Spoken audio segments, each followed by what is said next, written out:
All right, welcome back to the sixth episode of Beggars Canyon Boys. We actually know the name of the show this time. Yeah. Um, and for episode six, it's only right that we just watched episode six, The Return of the Jedi, the final film in the original Star Wars trilogy, and Ryan's first time watching, so we anxiously await. His thoughts, his takeaways, and I can't. He can't even imagine where it'll go next. Yeah, sure. Hey, we're going backwards. I know that. We're going to the prequels next. But, I'm so curious, and it's a little frustrating because I'm not going to know for a long time, I guess, what happened with the rest of the gang and, where they sort of are pointed next. Or even if they're utilized again. I don't know. Yeah, you mean the original, just Luke, Han, and Leia. Yeah. I'm familiar that, they pop up in other movies. I don't know if they're, central characters, though.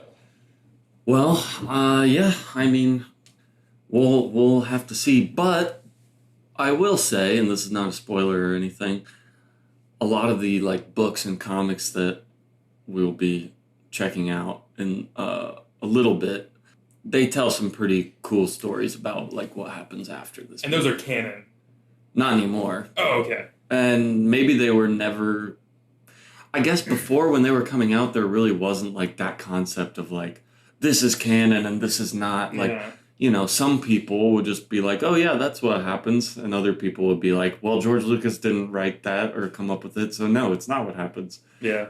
That's kind of a nice thing in a way. Yeah. It's kind of hard today to be like, well, this material is no longer canon, or this was decanonized when this IP was bought out by this huge. Yeah, it's so stupid. But I mean, that is a bit of a, I can see why in theory this could be a good thing. Is nowadays with all the Disney stuff, they really everything has to fit into the canon. You can't step on people's toes with different stories kind of telling the same event in a different way or something. Just for example, in between these two movies, Empire Strikes Back and Return of the Jedi, we know that Luke somehow got a lot better with his connection to the Force, and also built a new green lightsaber. So let's say, oh, there's a book that tells about how Luke built that lightsaber. Well, now we can never see that in the comic books unless it's just a direct adaptation of that book or something. You know what I mean? Yeah, I see. Everything has to all connect. The TV shows have to be the same as the comic books, and so it all kind of blands out everything a little bit.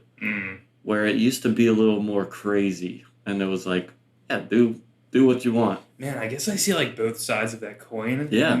Because I'm thinking, the way you're describing it sounds nice if I extrapolate that and put it into Marvel comics a little bit, because sometimes you see a same event happen from two different perspectives, and they're so radically different that it contradicts it, and you're like, what is the event now? Yeah, what actually happened. Yeah, I mean, that is true. That's in one medium, though. Yeah.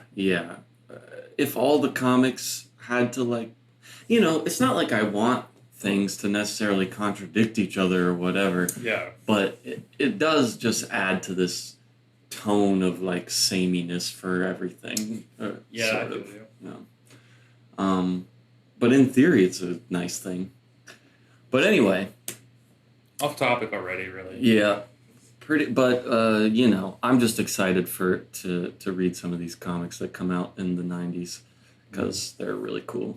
I feel like I've accomplished something of a little achievement. I get my little trilogy Boy Scout patch or whatever. You know? You've officially seen all three. If there's level of Star Wars fans, I feel like I'm no longer I'm not what I was anymore. I'm not a complete beginner. Yeah. I know what a Tauntaun is. Yeah, there you go. I know where Hoth is. Yoda? Let's go to Dagobah. Yeah. The Dagobah system, sorry. So, no. I mean, you could kind of say either or. But yeah, I think you're very right. You've achieved I guess for a long time and still what most people would consider to be like the most important stuff in Star Wars is those three movies. Yeah, So, and I enjoyed it all. And by the way, watching them all three together, or like now that I have all three of them together in my head as like one complete piece, I kind of get a little more of your defense of the first movie, yeah.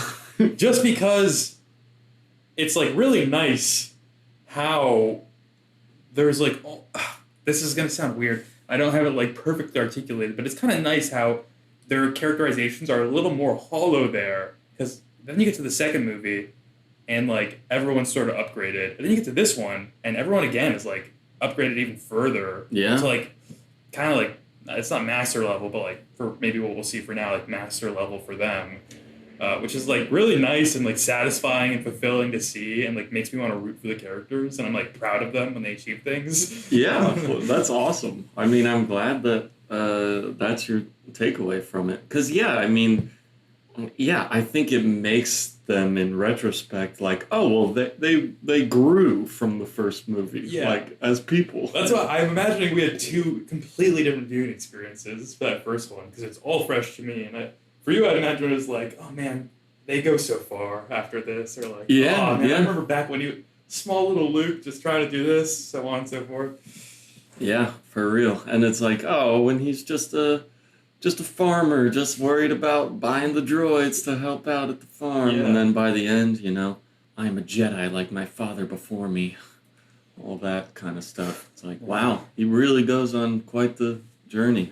Man, you know what else I should have realized it since like the quintessential line that people reference in regard to Star Wars is the like "No, Luke, I'm your father" line, but I never thought that this franchise was about like a familial bond and rift like that. You know, it's Yeah. like very heartwarming and touching and sad and like Mhm.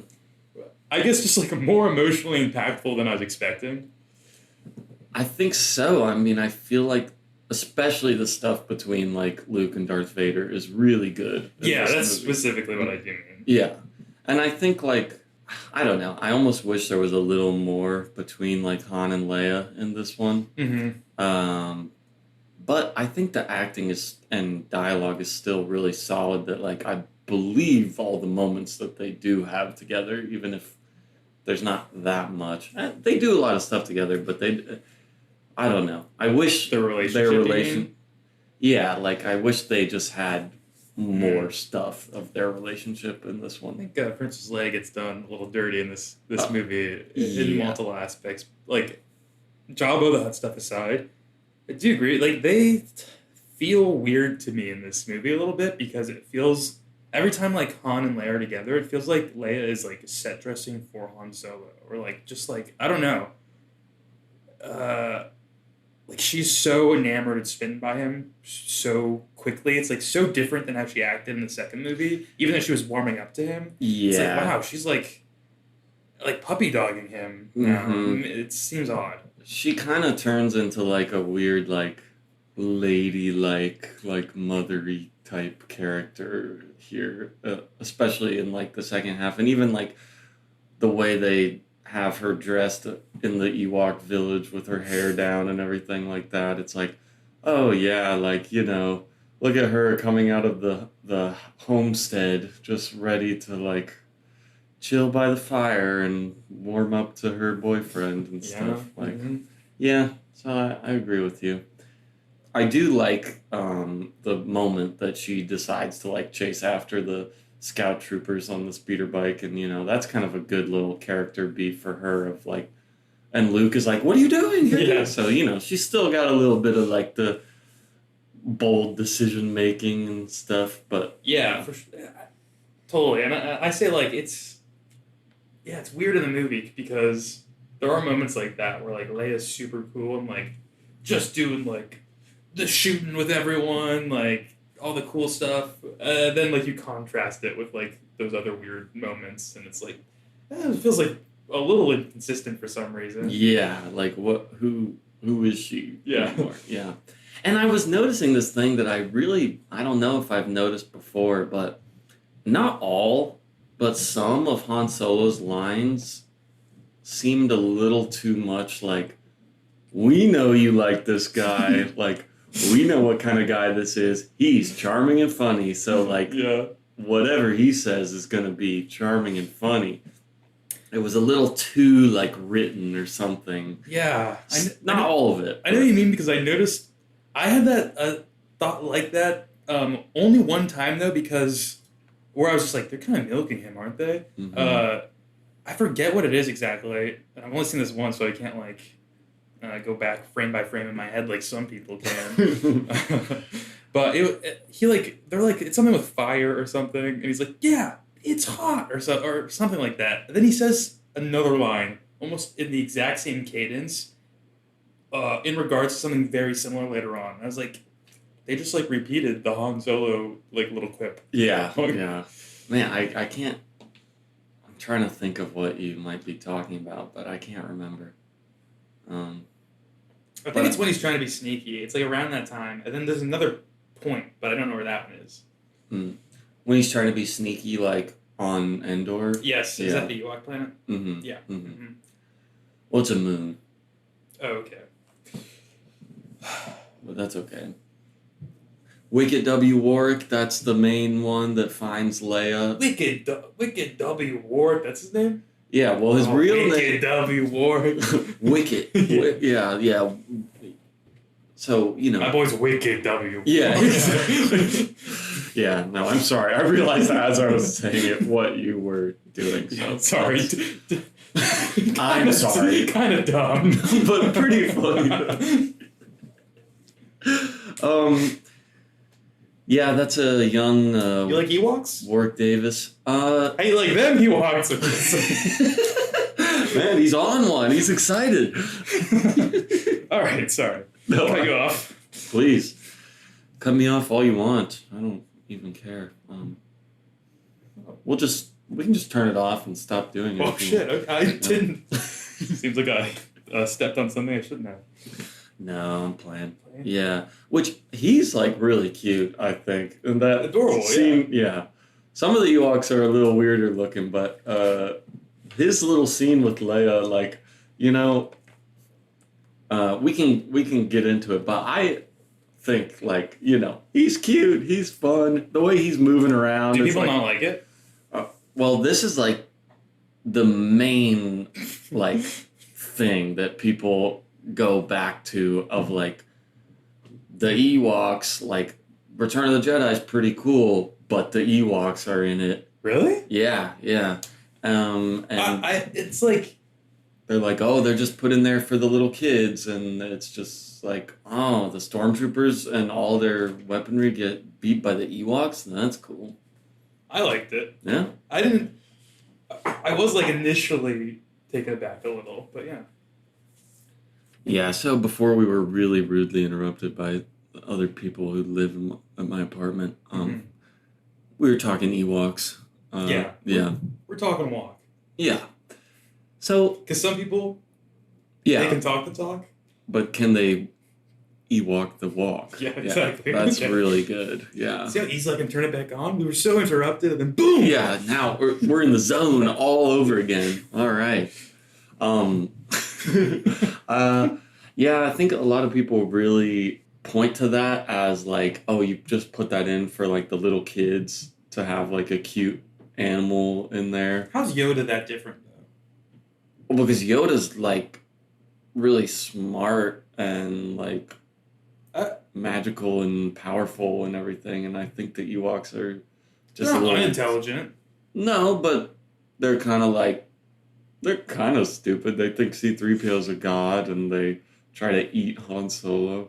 Hey, you say stupid, I say cultural differences. Maybe that's just how you view things, but... Wow. Not how I do. I mean, yeah, C-3PO had a bit of a questionable take when he said that they're using a primitive dialect. I was like, hey, watch it, C-3PO. You're getting into some dangerous territory. For someone who also knows, like, 6 million languages or whatever he boasts about, too, you'd think he would have some more built-in sensitivities to things like that, and, like, a greater understanding than we might, even. Yeah, but, he doesn't really get, like... Out much. Yeah, yeah. You know what was interesting though? He is like utilized much more in his like proper droid capacity in this film than any of the others, I think. Yeah, like actually as a translator. Yeah, like Yeah, multiple I times, think you're which right. was pretty cool. I thought I was like, oh, I like that they're being like used for what they're helpful for now. Yeah, it's cool in the Jabba's palace sequence. We get to see like you're talking about C-3PO, but then also R2. Like, oh right, like this is how most people like use droids. Yeah. Like they're the friends of these guys, but that's not like normal. Most people like even when they're leaving and Lando's like flying the thing. Luke's like, don't forget about the droids. Yeah, yeah. Like Lando doesn't give a shit about those guys. No, yeah. Neither does Han, really. No. But I don't know. I can understand him thinking that C-3PO is pretty annoying. No, come on. He's such a sweetheart, though. How can you ever be annoyed or mad at him? He just wants to help. He's never malicious. He's just like a little kid brother always around, you know? Yeah. And kid brothers are never annoying. No, never at all. Yeah, I mean, he was gonna just like let them cook Han Solo. True, but if you recall, Han Solo was pretty mean to him earlier in the movie. Yeah, you're right. And in the last movie as well. He was really mean in the last movie, too. Yes, he was. And so, let the man get a little charred. It could maybe soften him up a little. Hey, that cold Corellian smuggler's heart of his. Yeah. Yeah. Well, I guess we can go through it in a little more order, but yeah, the very beginning of the movie is just like Darth Vader on the Death Star talking about, hey, better get to work. Yeah. But Almost like a little prologue. yeah. And it's probably only paced that way because, well, I don't know. I could be wrong, but it seems like, oh, well, they just need to do the panning down from the stars onto a ship as like the opening shot of every movie. So, like, it has to start in space, which is fine. I really like that they do that. The letters fade away and then it pans down, and now we're in the movie. So wait, every single Star Wars film, because I figured they'll do the text thing, but do they all just start in space like that?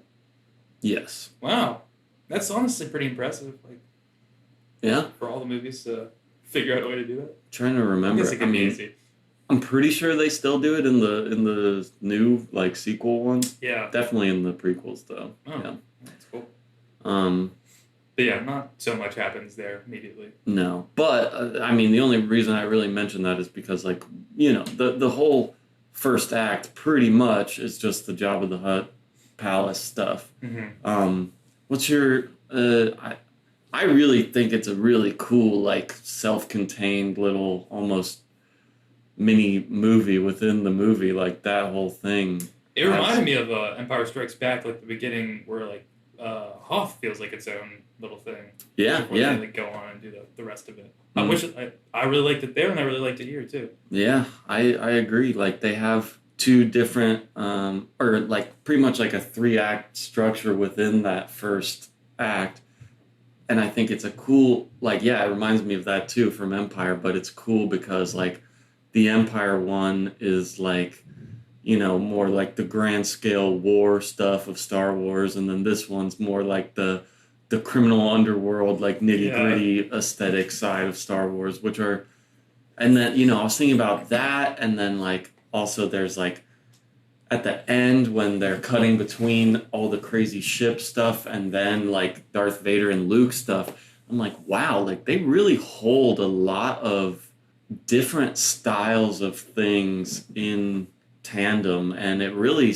feels like the same world still. It doesn't feel like it's at odds with each other to have all these things existing in the same universe, I think. Yeah, no, that is a pretty impressive feat too, especially like because there's so much diversity to the universe itself. Too. Yeah. But yeah, it does all feel like it belongs there and whatnot. I know we've talked about like before how they show the vehicles and the mechanics and everything in just like a really like consistent, logical, and like super cool way.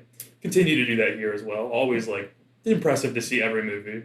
Oh yeah. No, the machinery is so good in this one. I mean, and yeah, the whole sequence of R2 and C3PO going into Jabba's palace is really cool, I think, because it was something else that I was thinking of in this one too, that part of the appeal of Star Wars is that there's so many like weird little guys in the background Yeah. where like once you've watched it a couple times and you kind of start like looking at the background characters, it's like, oh, that's a weird looking design or a cool guy. Like, what's that guy's Yeah. deal?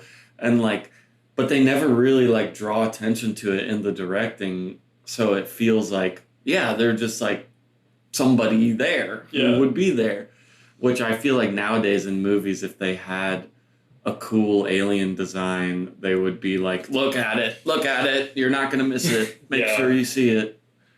And like even that little right when they go into the palace and there's that little like spider droid that like goes behind them, and you can't really even see it very well. It's like pretty shadowed, but it's just like that's cool. Like what is that thing? Yeah, I think I even told you like the droid that was like initially processing C3PO and R2D2. Yes, I yeah, was like, oh, this droid seems like pretty efficient and cool. Like there's like a little personality behind them, but like they're focused on their task and whatnot. I was like, I could learn more, but it's like, no, we don't need to focus on that. But I like that it feels super fleshed out. Like it feels yeah. like someone or something that's been around for a while. Yeah, like he immediately gives the vibe of like I don't like give a shit. Like Yeah. I'm here doing my job. I've probably been like tortured and stuff. I'm just sort of worked here for no money just because I'm a robot for a long time. That sequence sort of it did remind me briefly of like Hostel because Yeah. they're taking R2D2 and C3PO back and like there's all these robots and droids being tortured and whatnot. Like there's the one screaming in agony. They're like, "That's the old translator." Yeah, yeah. They literally have him on like a medieval stretching thing, and they just pull his limbs off. It was pretty fucked, but and then they have the gonk droid upside down that they like have burning metal they put on his feet or whatever. Maybe in retrospect, I'm a little too harsh on how our merry gang treats the droids. Hey, well, by comparison, Yeah. they're droid advocates Yeah. for equality. But Jabba the Hutt's like whole is this place called something? Did I miss that? Just Jabba's palace is what it's referred to as. Okay. And then his ship is the sail barge, that big thing that they were floating out on the sand with. Well, it was like a very cool vibe going in there. It like felt almost cantina-esque, but like also drastically different in its own thing too. Yeah, which is pretty impressive because it's like it's on the same planet. Yeah. Some of the same type of people would maybe be there involved in, you know, Jabba's criminal organizations and probably also go to the cantina for stuff. But you're right, like it's a different vibe. It's just like, oh yeah, these are like two different like clubs on the same planet. That and Jabba's is definitely a little more gross and scarier. Yeah, it's like this is like sort of it's like the criminal hangout club, I guess, versus what's the other place called? The Mos Eisley Cantina. I mean, Mos Which- Eisley's just the place that they're in. Which that one's maybe a little more bounty hunter adjacent. I don't know. I'm Yeah. out of nowhere. I think you're right, though, for the most part. There's probably some crossover. But, yeah, we were talking about that when we were watching it. Like, at least at first, it's like, man, this would be a cool place to, like, have a drink and hang out. Yeah. Like, especially when the band is going. So, yeah, just for context, we've said this in the earlier episodes, but we did watch the original, like, theatrical cut of the movie. So... Oh, Probably this is surprising to you, but one of the biggest changes is that musical sequence where that green lady with the long lips is singing a song, and Max Rebo, the blue elephant guy, is playing the piano, and the green girl is dancing. Yeah. Yeah, that's one of the more. They cut that? Well, that's not there. In its place is a different song. one of the more disturbing and terrible changes to the movie. But as it is in this original, I bring that up just because if some people listening are like, "What are you talking about? It seems horrible to hang out at Jabba's palace." Oh. Well, just know that it's not the Jedi Rocks version that we watched. And also, I guess not knowing what goes on in that other scene, I should say, in the scene that's presented in the version that we just saw, it's also like introduced. And it's like, oh, this is cool. Like the music's like fun, a little like weirdly like relaxing, spiritual like style music. I don't know. Yeah, I don't know what kind of genre you put it in, but it's cool. And then that like dancer's doing her really cool dance moves, and then you're like, oh, this place does seem like fun. And then you're like, oh, she's a slave. That's right. Oh, okay, never mind. But that's kind of cool how they do that to you Yeah. as the viewer, because like, oh, she's dancing and like, she looks cool. That's a cool vibe, and you got that other like, lady that looks like she got a bunch of rags on all over, like that big lady like dancing too. It's like, okay, this is a cool vibe here. But yeah, then you see her start like pulling on the chain and stuff. It's like, oh right, okay, he's a bad guy. Yeah, because I remember also when that happened, I was like, and look at like all the diversity of aliens here, like so accepting. Yeah. But then she gets dumped into the pit and presumably eaten by the Rancor, the big beast that was down in there. Oh, that's what that was called? Yeah. The Rancor. Mm-hmm. And the Rancor Keeper. The Rancor Keeper who cried over his dead pet. Yeah. So got all that going on. Luke shows up. What did you think about Luke's introduction? You know, some time has passed. Oh my god, dude. Super, super cool. So, you know that I play Dungeons and Dragons and I run it, so I Dungeon Master. It reminded me of like the way players will try to sneak into like strongholds or like palaces and stuff like that too. But they're like using a mix of like charisma and their abilities to try to push their way through. Like Luke first like had that diplomatic message, which I guess like they were pretty much assuming that wouldn't work, but so they had their plan in place. But I think it was just to get R2 inside. I assume if he was like amicable to some trade, though, they would have preferred to do that. I don't know. Yeah. I mean, that would have been a pleasant surprise. But yeah, him using the Jedi mind trick was just like so cool in that guy, and it's really interesting also seeing Jabba's frustration with that guy being like, "Oh, you're like weak-minded," like and he wasn't able to affect Jabba. Mm-hmm. So there's something to dig in deeper there, almost like telepathic blocks in comics. Building those defenses up in your head. Yeah, like how Magneto's like resistant to people reading his mind and stuff. And you know, in the first movie, like Obi-Wan says, like on the weak-minded can be easily fooled and tricked, but like, you know, it's going to be harder to do on someone with a strong mind. So it's like, what if you have a very, very strong mind though? Like, is it based on your force ability / intelligence? Like, what's the algorithm here? Do you know? I don't know. It's a good question. Like, you mean like could Yoda have successfully done a mind trick on Jabba the Hutt? Maybe so. I don't know. I mean, I'm sure it's partially like scaling like that, but it also seems like each Jedi sort of like may have areas that maybe they're more predisposed to be like force strong in, and so I don't know. Like maybe that's someone's shtick later that they can do that like very, very well or something. I don't think in the movies like that specifically is focused on, but I definitely think that the Jedis and, you know, dark force users as well have different things that they are specialists in a little bit. Like we don't have to jump this far ahead, but the little lightning, that's new. Oh yeah. The lightning's crazy.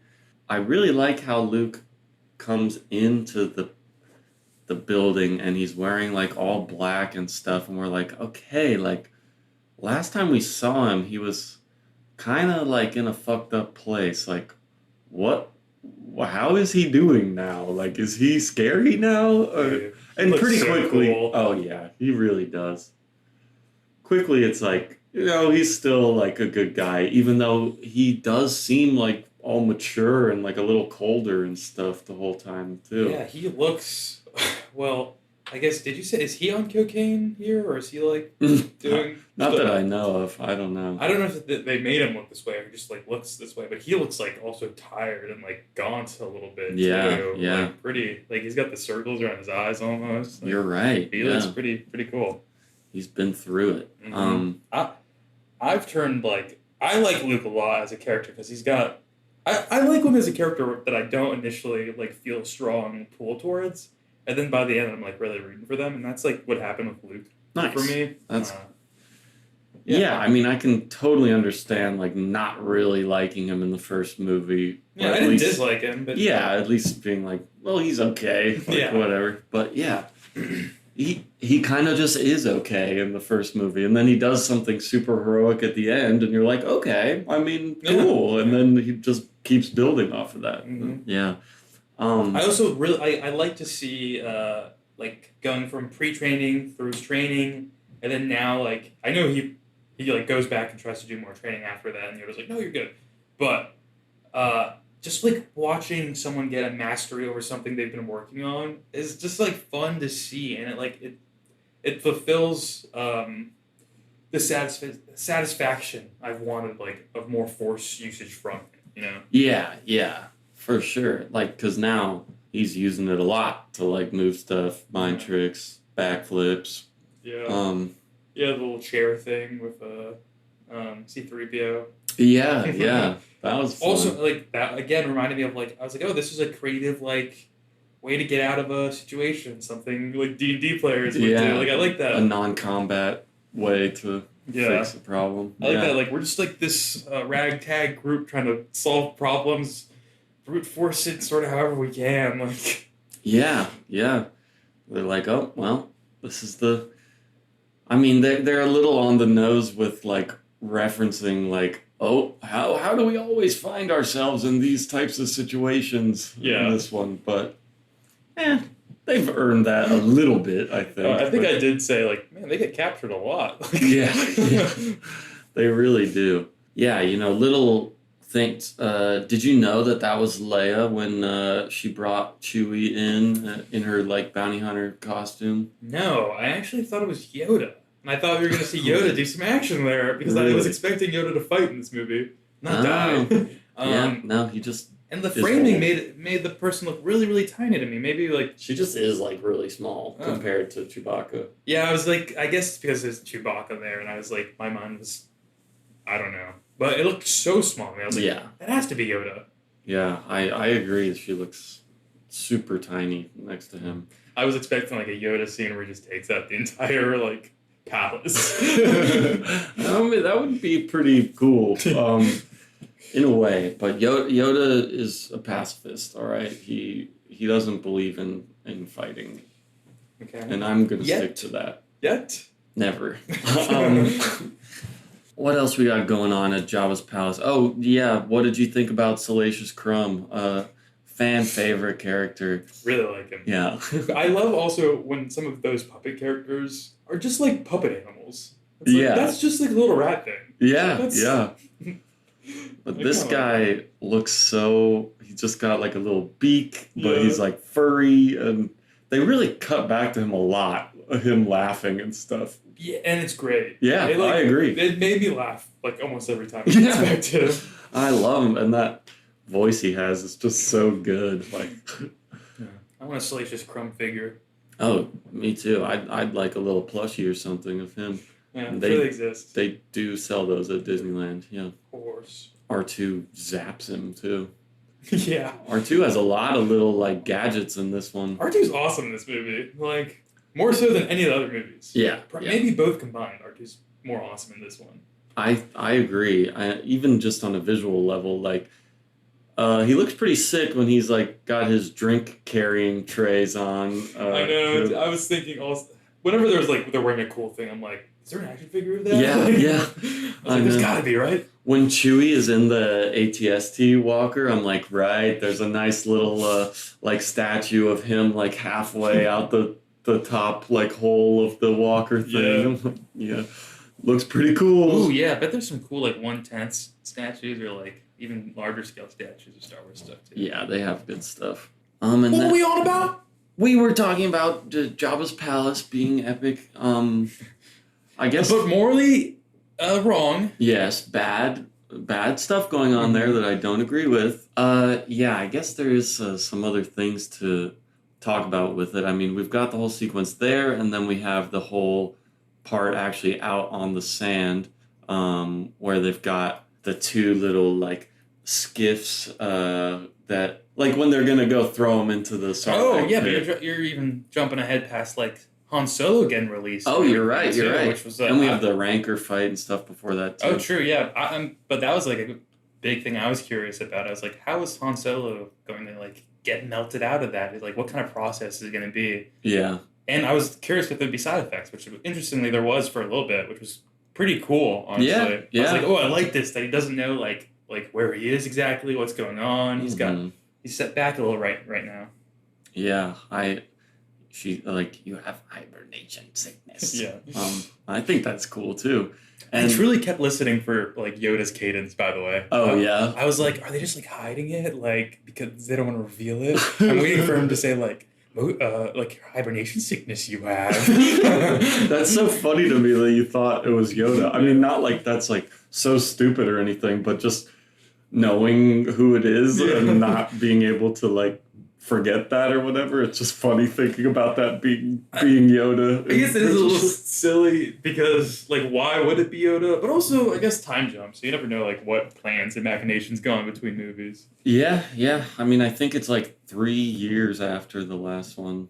So the timeline is referred to as BBY and ABY. So there's before the Battle of Yavin and after the Battle of Yavin, which is essentially just the first movie. Okay.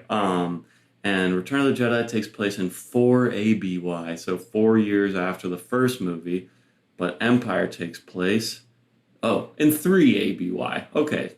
So 3 years passed between the first movie and the second movie, but only 1 between the second and third. Okay. All right. Yeah. So anyway, I was just curious about that because I forgot. That's interesting. I feel like that makes sense. I mean, they had to get their plan in motion and whatnot. Who knows what else they were doing? I don't know. Yeah. I had to find a whole new base. Yeah. Bad situation after the end of the second movie, so. Yeah. It would have been sad if Lando and Chewie had left at the end of the second movie to go find Han, and it took them 3 years to do it. Yeah. But especially because they know where he is, too. Like, yeah. They know he's going to Jabba the Hutt. So, the Rancor, what'd you think about that fight? That was kind of cool. Yeah, I did think it was pretty funny when Luke puts the bone in his mouth to stop like chomping down, because literally right before that, like the other dude that when Jabba like really makes the pit fall through, the other alien dude that falls down with him, that's like a hog creature, a Gamorrean. Yeah. Okay, a Gamorrean. Mm-hmm. Okay. Gets like instantly devoured. Yeah. And it's like, okay, so that thing has the jaw strength to obliterate bones. And many bones, them. presumably, inside that guy. So it's funny, kind of funny that it works for like a second. But it's a really big bone. Yeah. I was like, I can buy it maybe for like a second, which is what it is. Yeah, he does split it pretty fast. That's what I was going to say. Like immediately after, like, it's like chomped and gone. It just stops like that one moment of Luke being eaten. So I think I agree with you. At first I was like, is this really? I forgot how long that lasted, and then when he split it pretty quickly, I was like, okay, so he's still pretty scary. That didn't just like fully nerf my like believability that this is a dangerous guy. It did seem like it was good, because that's almost a trope, right? Like putting something in the mouth to stop the creature from closing. I feel like I've seen it many times. In Star Wars? No, just in in storytelling, like. Yeah, probably. I can't think of another example, but I know I've seen it before. More than once, too. You're truly absolutely right. Like, I can also imagine it, but I can't think of a specific example either. So, just to say that I liked the way they did it, because it felt different and more accurate. Yeah. And not goofy. I thought it was going to be a little campy. But then it wasn't. Yeah. I mean, and, clearly, like, at the time, and using all practical effects and everything, there's a good bit of limitation on like how much Luke and that thing can actually like have physical combat with each other. Yeah. But I mean, they pull it off. It manages to be pretty cool, and I think it's cool how like the door closes on him to kill him and stuff. Like, Yeah, I also kind of like the limitations they're given, I guess, because maybe it would have been this way anyway, but it feels like it kind of forces them to not just have like it be a hack and slash with every villain or monster that they're facing. so yeah, Because he's like I would hold on to yeah. that thought while we when we watch the later movies. Oh Lord, okay. Oh gosh. Yeah. Man, what kind of Star Wars fan am I going to be after I watch all of these? Yeah, we'll see. I'm going to be bittered by like the future movies. I'm really curious how you'll feel about the prequels because like. Yeah, we'll obviously get into that then, but all I'll say now is it's the same thing where I was a kid when I watched them and I really loved them like fully uncritically as a kid. And then as I got a little older, it's like, yeah, I definitely like the original ones a lot better. But I still, even now, like the prequels, but in spite of themselves in some ways. So, but I'll be interested to hear what your there problems with it are. Yeah. Speaking of, so because I know you mentioned maybe a few, but are there any other like big major issues you had with this film? I think it's just kind of the pacing in the middle and like the Ewoks as a concept and being in the movie and even doing well against the Imperials and stuff. None of that really bothers me, but I do just think that whole section is kind of slow where they get caught, go to their base, like hang out there for a long time. There's just a lot of stuff of them just like talking to the Ewoks, hanging out with them, walking around the forest. Like it's not bad, but it's just kind of like hard not to compare it to the other movies and be like, man, I mean, there was just cooler stuff happening in the last movie for that chunk. There's really cool stuff that happens in this one. Yeah. But, and then also, you know, a complaint that a lot of people have, and I would kind of agree with, is just like, they kind of just like blow up the Death Star again. And it's just a less cool version of what it was in the first movie. Yeah, it was a little funny to me that like, the plan was just build another Death Star. But then I was like, that also makes sense. Like, why wouldn't? Yeah. Just because it got blown up doesn't mean they wouldn't want to have it. Right. I mean, it does make sense. So I think that's why it keeps it from being like fully cheap. Yeah. But it also... It's cool to see the semi-constructed Death Star. Yes. That's what I was about to say. The visual of it with the jagged edges and everything is fucking awesome. Yeah. It looks so cool. I like that a lot. That's a like a dream Lego set that I wish I had that they'd made back in the day.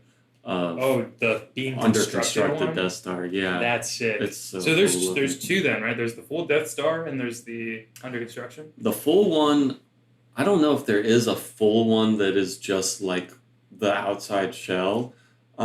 But the other really big one is like a open, like cross section one that has like all the scenes that happen on the Death Star that's cool. in it. Yeah, But it comes with a lot of minifigures too. Yes, it does. Like 30. Which obviously there are a lot of different scenes that happen on the Death Star in the first movie, and this one it's really just the Emperor's throne room that we go to on the Death Star. Yeah, but awesome room, so cool. Yeah. His throne, the steps up, the 3 big windows, the Imperial Guards, the red guys. Dude, oh, man. yeah, I want to know more about them. They were pretty interesting to me, just like from a visual design perspective. And I was like, so cool. What's their deal? Yeah, they don't do anything, but they look really cool. I wasn't sure if there was like, like Knights Guard oaths or stuff like that, like equivalencies, but... There's a pretty good comic about like one of those guys. Oh yeah, yeah. Okay. Dark Horse version. Yeah. So I think I really like that comic. So it gets into like the Empire's like military hierarchy and systems and stuff like that, which is pretty cool. Well, that critique to me does like make a little sense, I guess, like the Death Star thing. Yeah, just the way that they do it. Like, I'm like, okay, this looks very good visually. All the ships at the end and attacking the Death Star, but I'm like, man, like, it's cutting between that and more important stuff. Where it's like the Death Star thing at the end of the first movie was like so big and so cool and like the only thing happening, and here it's like kind of just like, yeah, we gotta do it, we gotta blow it up again. So here's my question that I was wondering about it, and maybe there's something in the movie and I just missed, like the line explaining it and whatnot. So them rebuilding that Death Star, because a big plot point of the first one was like, oh, like we've got the Death Star plans, so we know, Yeah, like how to take it down and whatnot. What, like, was it the same plans that were utilized, or did any of that get like mentioned in this one? Super briefly, so Mon Mothma, who's the lady who kind of gives the briefing to the rebels, Oh yeah. She... Which that felt like, I've seen only a few Star Trek episodes and sorry to like interrupt it, but No. that felt very much like a Star Trek episode scene. Yeah, yeah. That room looks pretty like Star Trek, and like the big table in the middle and everything. But man, I was noticing how good the hologram looked of Endor, like the graphic of Endor and the Death Star next to it, and Yeah. it's like in some shot you see just like a quarter of it like rotating by them and stuff. I was like, holy shit, like that looks like really hard to do without CGI and stuff, but It's funny how some stuff like that looks really good, and then like just because of the time, I guess like Emperor Palpatine's lightning bolts look pretty bad. yeah, sure, I can admit that, but it's so cool that he's doing that I'm kind of forgiving of it. I guess like I see that effect and I'm like, oh, I learned to do that in Movie Maker when I was like young, you know? Right. But like obviously, yeah, different times, like way yeah. more accessible to me to do something like that. But it's just like funny. It's like reminds me of beginning film stuff that like kids will learn. Yeah, sure. When you're truly just like layering an effect on top of the frame, But Mark Hamill's acting pretty good while he's getting electrocuted. That's pretty believable, I think. I think there's not really any acting issues with this movie. Maybe I'm like so into it now that I'm not picking up any of that, but I'm believing most things people are saying now. The only one that is like weird every once in a while, like you kind of mentioned, is Han Solo. Yeah, and really in this movie, I was noticing like, man, this is where I'm starting to kind of feel like maybe Harrison Ford doesn't want to be here anymore. Like, I was getting a little bit of that vibe, and maybe I'm just reading into it from, like, knowing that later he would say that he was, like, sick of Star Wars at that point and stuff. He had also done Indiana Jones already now, so he's, like, a really big movie star at this point, a super famous leading man type guy at this point, too. So, like, maybe he's feeling like, well, this isn't really like my movie. Like what? Like I don't know. And it's not yet. The other movies felt a little more even. This movie to me felt much more like a Luke movie. Yes, definitely. Which I guess makes sense. It's the end of like the trilogy that he sort of brought us all into. And the Luke stuff is the best stuff in the movie, I think. Yeah, I agree.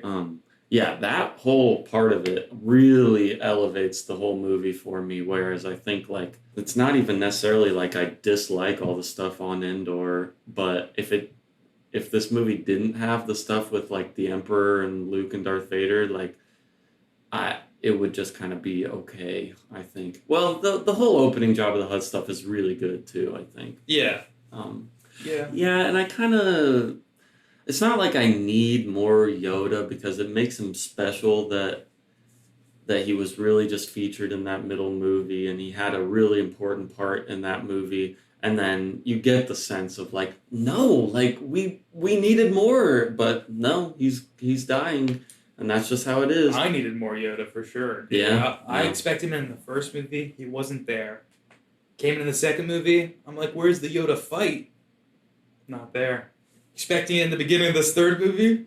No. Not there. He's just in one scene and he just dies. He's like, it's funny the way certain like Star Wars moments and things I feel like get almost like mythologized or blown up in a different way from like the perspective of someone who had not like gotten into any of this. Just like a lot of these characters or moments seem so much more critical and important to like what I thought the plot of the movie would be or something, and then they're not. Like I know I've mentioned it, but like the cantina, like Yoda being in things, just like I don't know. I didn't know Darth Vader would talk, so I wasn't even expecting that emotional connection between them. Like, Yeah, yeah. a bunch of things that just like I was led to either believe wrongly by just me piecing things together, or just like media has like showcased in a different way. Yeah, I feel like the internet and the quotes that people pull from things have like heightened certain random moments to be like, oh, that must be like a really big part of it. But Yeah. yeah. Oh, and yeah, another one was the like these are not the droids you're looking for. Yeah, yeah. I remember that's such a quick line in the movie. It happened so fast. Yeah. And I was like, in my head, that's like one of the Star Wars lines. At the time it was, at least. No, I mean, I think that is one of the most popular lines. Yeah. Yeah, we're talking about problems, and I guess going back to the Jabba the Hutt stuff, a problem that a lot of people have, and I would agree with it, and we've talked about it a little bit, is the Leia, like, slave bikini stuff. You know, I think what keeps it from fully destroying the character and the movie's tone and everything is that it's supposed to be gross in the context of the movie. Yeah. And Jabba is like a bad guy who would do that and like, you know, would like chain her up and put her in a sexy outfit and stuff.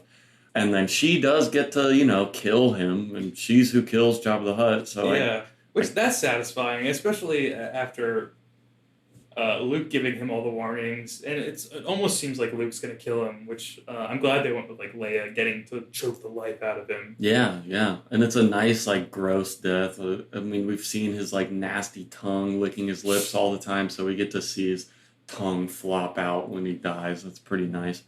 I'm also glad because I don't know. It's like it's still a weird moment where it's like, why can we just like not objectify Leia right now? Yeah, but I'm glad once that's all over, they don't talk about it again. Yes, like it would have been way worse if they kept digging into it after. If Han was like, hey, maybe you should try that on sometime or when we're back home. She's like, hey, that was actually a really traumatizing experience for me. Yeah, I was like, if they're gonna dig into this at all, like, I don't feel like they have the capacity or like they don't have permission to. No, like, no. Yeah, I guess that's kind of my main issue with it is like, if this wasn't a movie and this was just like what actually happened in the real universe of Star Wars as like, you know, like sure, like that could have happened and been a bad thing. However, since it is a movie that is having like humans watching it and they absolutely know what they're doing, that like even though she's not sexualized very much at all in the first two movies, a tiny bit in the first movie, but even though she's really not, you know that like everybody's still got a big crush on her who's a big fan of Star Wars. Yeah. Because like, you know, she's cool and pretty and all the little kids and teens, probably adults too, like all have a big crush on Leia. Hey, second movie, that I told you that Echo Base. Oh yeah. Outfit, that does it for me. I was like, I got a little crush on Leia now. Yeah. Mm-hmm.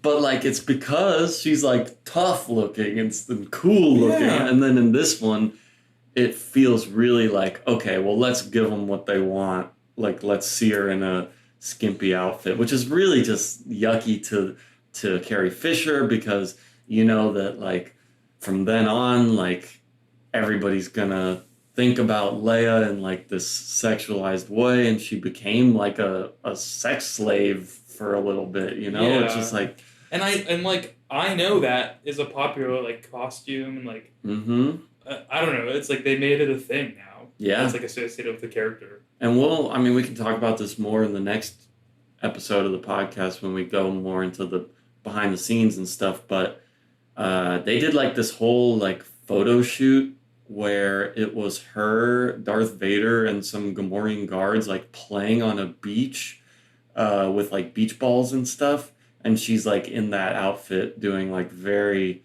provocative poses with like Darth Vader and stuff. I know this is likely not the case, but if it's like Vader wearing his helmet and in beach trunks, I would fucking love that so much. That would be awesome. I don't think so, but that would be really cool. Just a little dream of mine to see Vader in swimming trunks. Yeah, I understand that. I mean, I'm sure there's some like comedy comic that has something like that. Yeah. And like even in my head, like a photo shoot like that is fun. Unfortunately, we live in the world that we live in, and like these things outside of like the context of how we, portray and view women in media and stuff is not that bad. But unfortunately, because that is how we are and what the world is, it's just pretty shitty that they would do that to that character. Yeah, and it just like strikes you weirdly too. Because later, when they're like jumping off, right before like they're throwing everyone in, or it's like when that plan is going through and everyone's being thrown in the monster's mouth. Yeah, thing. I forget what it's called. The Sarlacc pit. Yes. But like Luke takes like Leia, sort of like puts his arm around her hip, and then like they swing off, and it's just very like Tarzan, like Man of Jungle-esque. I know, that's like, when I don't know if I like this. Like, come on. Yeah. I don't want this in Star Wars. It was really, that part was making me be like, yeah, this is like, you're really like jerking off the first movie and like people's love for that a little bit. Of like, let's see them swing across a rope again.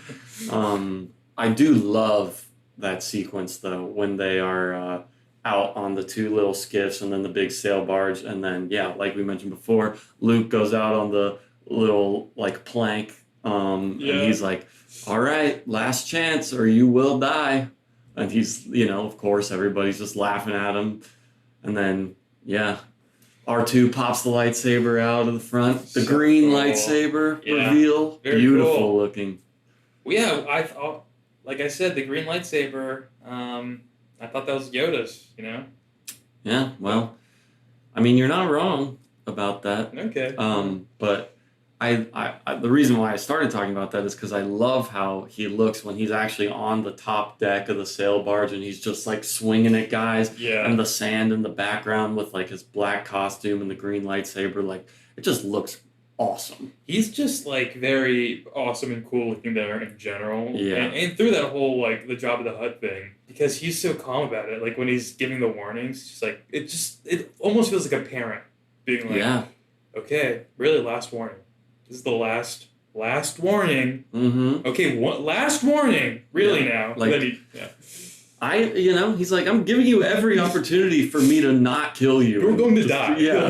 And of course, and like, that's why it works so well, because like, you can, like, of course Jabba the Hutt would just laugh at that and be like, you idiot. Like, of course we have you here. We have like 50 guys here. What are you going to do? I'm curious. Maybe you want to answer, maybe not. I assume he wouldn't have a major role if he is. Is he in the prequels at all, Jabba the Hutt? Well, yeah, but just a little bit. I figured it would not be like a plot spoilery thing. No, it's not. Yeah. Okay. I was like thinking that could be a funny surprise for you, but sorry. No. As soon as you asked, I'm like, well, there's no way that I could be like, I don't know, because then obviously, yes, he does. But yeah, he is in it for a very brief amount of time. All right. Yeah. What'd you think about Boba Fett? I mean, he got to do some action in this one. Yeah. Well, hey, I thought he's pretty cool in this one. Yeah. And I genuinely thought he seemed cooler in this one than he did the second one. Like, I understand the cool factor, like, as a fan, like, being, like, enamored by it more so in this one than the second one. Maybe because there was, like, so much... Well, there's a lot going on in this one, too. I don't know. But, yeah, I just, like... Maybe because the second one sets him up. And then you're like, I know that's Boba Fett. He, like, looks cool. He's, like, very stoic in Jabba the Hutt's palace. Mm-hmm. Gives that little cool nod to Leia when she negotiates with Jabba with the thermal grenade or whatever. Yeah. He's like, okay, respect for that move. A little less cool when his jetpack gets messed with and he goes flying into a wall. Yeah, so that's a problem some people have with it, is, like, that he got killed by accident and he's supposed to be, like, the best bounty hunter in the whole universe. Kind of like that. Yeah. I don't really have that much of a problem with it because I still think what we get of him doing is awesome. Him flying out on his jetpack onto the little skiff. Then Luke like slashes a gun, and then he shoots the wire thing to like wrap Luke up. All that stuff is awesome. Yeah. So I'm satisfied with that being what we get from Boba Fett, because you could ruin it if you have him do like a ton of stuff or whatever. Yeah, I don't know. I like him from start to finish. I like how he came in, and I like how he went out. I feel like it works. Yeah, and he's not the central focus. He shouldn't be. No. So it's like fine. He's good. He's good, realistic like dressing of the world. Yeah, he's just a small. Like, you could believe that he has had a whole crazy life of being a bounty hunter and stuff, but like, the story's not really about him. Yeah. So it is very funny though when like he initially does like go over to where Luke is, and yeah, like Luke immediately shoots. What does he shoot out of his hand? Is it another gun? Yeah, he has a gun, and Luke like slashes it. Oh with the yeah, lightsaber sorry. out of his hand. Yeah, I reversed that. He's shooting. Luke slashes it. Immediately Mhm. breaks it.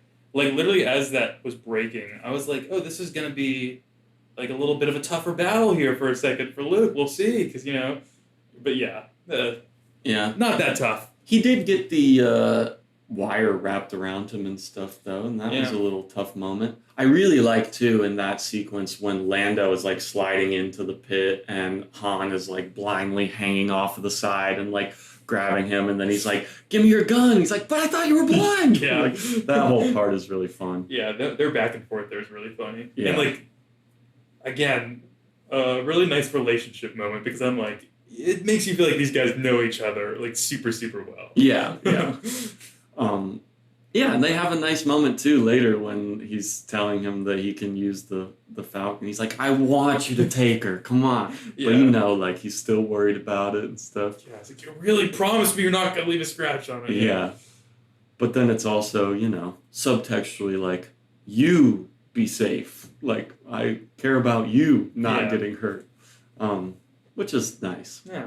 But he's like, he's not really the kind of guy who lets up on those kind of emotions. So he's got to hide it behind, "Don't mess up my ship," Yeah, he doesn't let that wall down very often, does he? Mm-mm. We've gotten maybe one "I love you" and one "I'm sorry." Yeah, yeah.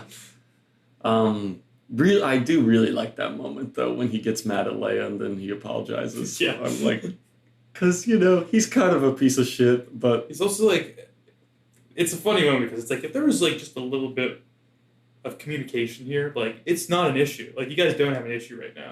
no. And like later when it is communicated, it's like, oh, we're good. Yeah, like, oh, of course. Well, that makes all of these things not be a problem at all. So, yeah. I agree. That's a funny part. But, they got to tease out some drama. Yeah, I like the stuff. drama. I like it. So. Oh, yeah, and we also see, I don't think we've seen this before, Luke, like, deflecting blaster bolts back into hitting people. Which I did, like, know was a thing in my head that I Yeah. had forgotten about. And now seeing it, I'm like, oh, that is super cool. Yeah. Because, I mean, it's in, like, all the video games and stuff. Like, you can do that, but... Oh, really? Yeah. Oh, man, I'm so excited to, like, get to play a Star Wars video game that is, like, going... Like, a contemporary one. A more contemporary one, I guess. Yeah. Just because the Atari one doesn't really satisfy. And I don't think the SNES one will really satisfy what I'm craving either. I think it'll be good. They're better than the Atari ones. Well, we got 3 more Atari ones to play. Okay. Also. Good. All right. So that's 9 more minutes out of my day. Yeah, exactly. That's why I put all 3 of them in the next episode, because it will not take long to be like, okay, I've had my fill of this. But yeah, Super Nintendo ones are pretty good, and then once they start getting into like the 90s PC games, and then later, I mean, they're not all good after that, but there are a lot of really strong ones. I think like maybe it was before the pandemic or during the pandemic, but sometime within that time range, I remember seeing one with like this, he may be a Jedi, I don't know. He has a lightsaber, so I guess so. This like redheaded Jedi guy. Yeah. That Jedi game looked Survivor. maybe, I don't know. The game looked pretty cool from like what I saw. I don't know if I saw gameplay actually, or it was just like cinematics, but it looked cool. I really like that game. Yeah. There's 2 of them. They're sort of like, The only reason I hesitate to say this is because of like annoying people will be like, they're nothing like this, but they are definitely trying to be like Dark Souls in the gameplay style. In a way. Cool. It is not the same, and people will be like, it's not like Dark Souls at all. But they are definitely trying to do that. And I think they're really fun. Well, I can't wait to play it next year when we get there. Yeah, in like 2032. Yeah.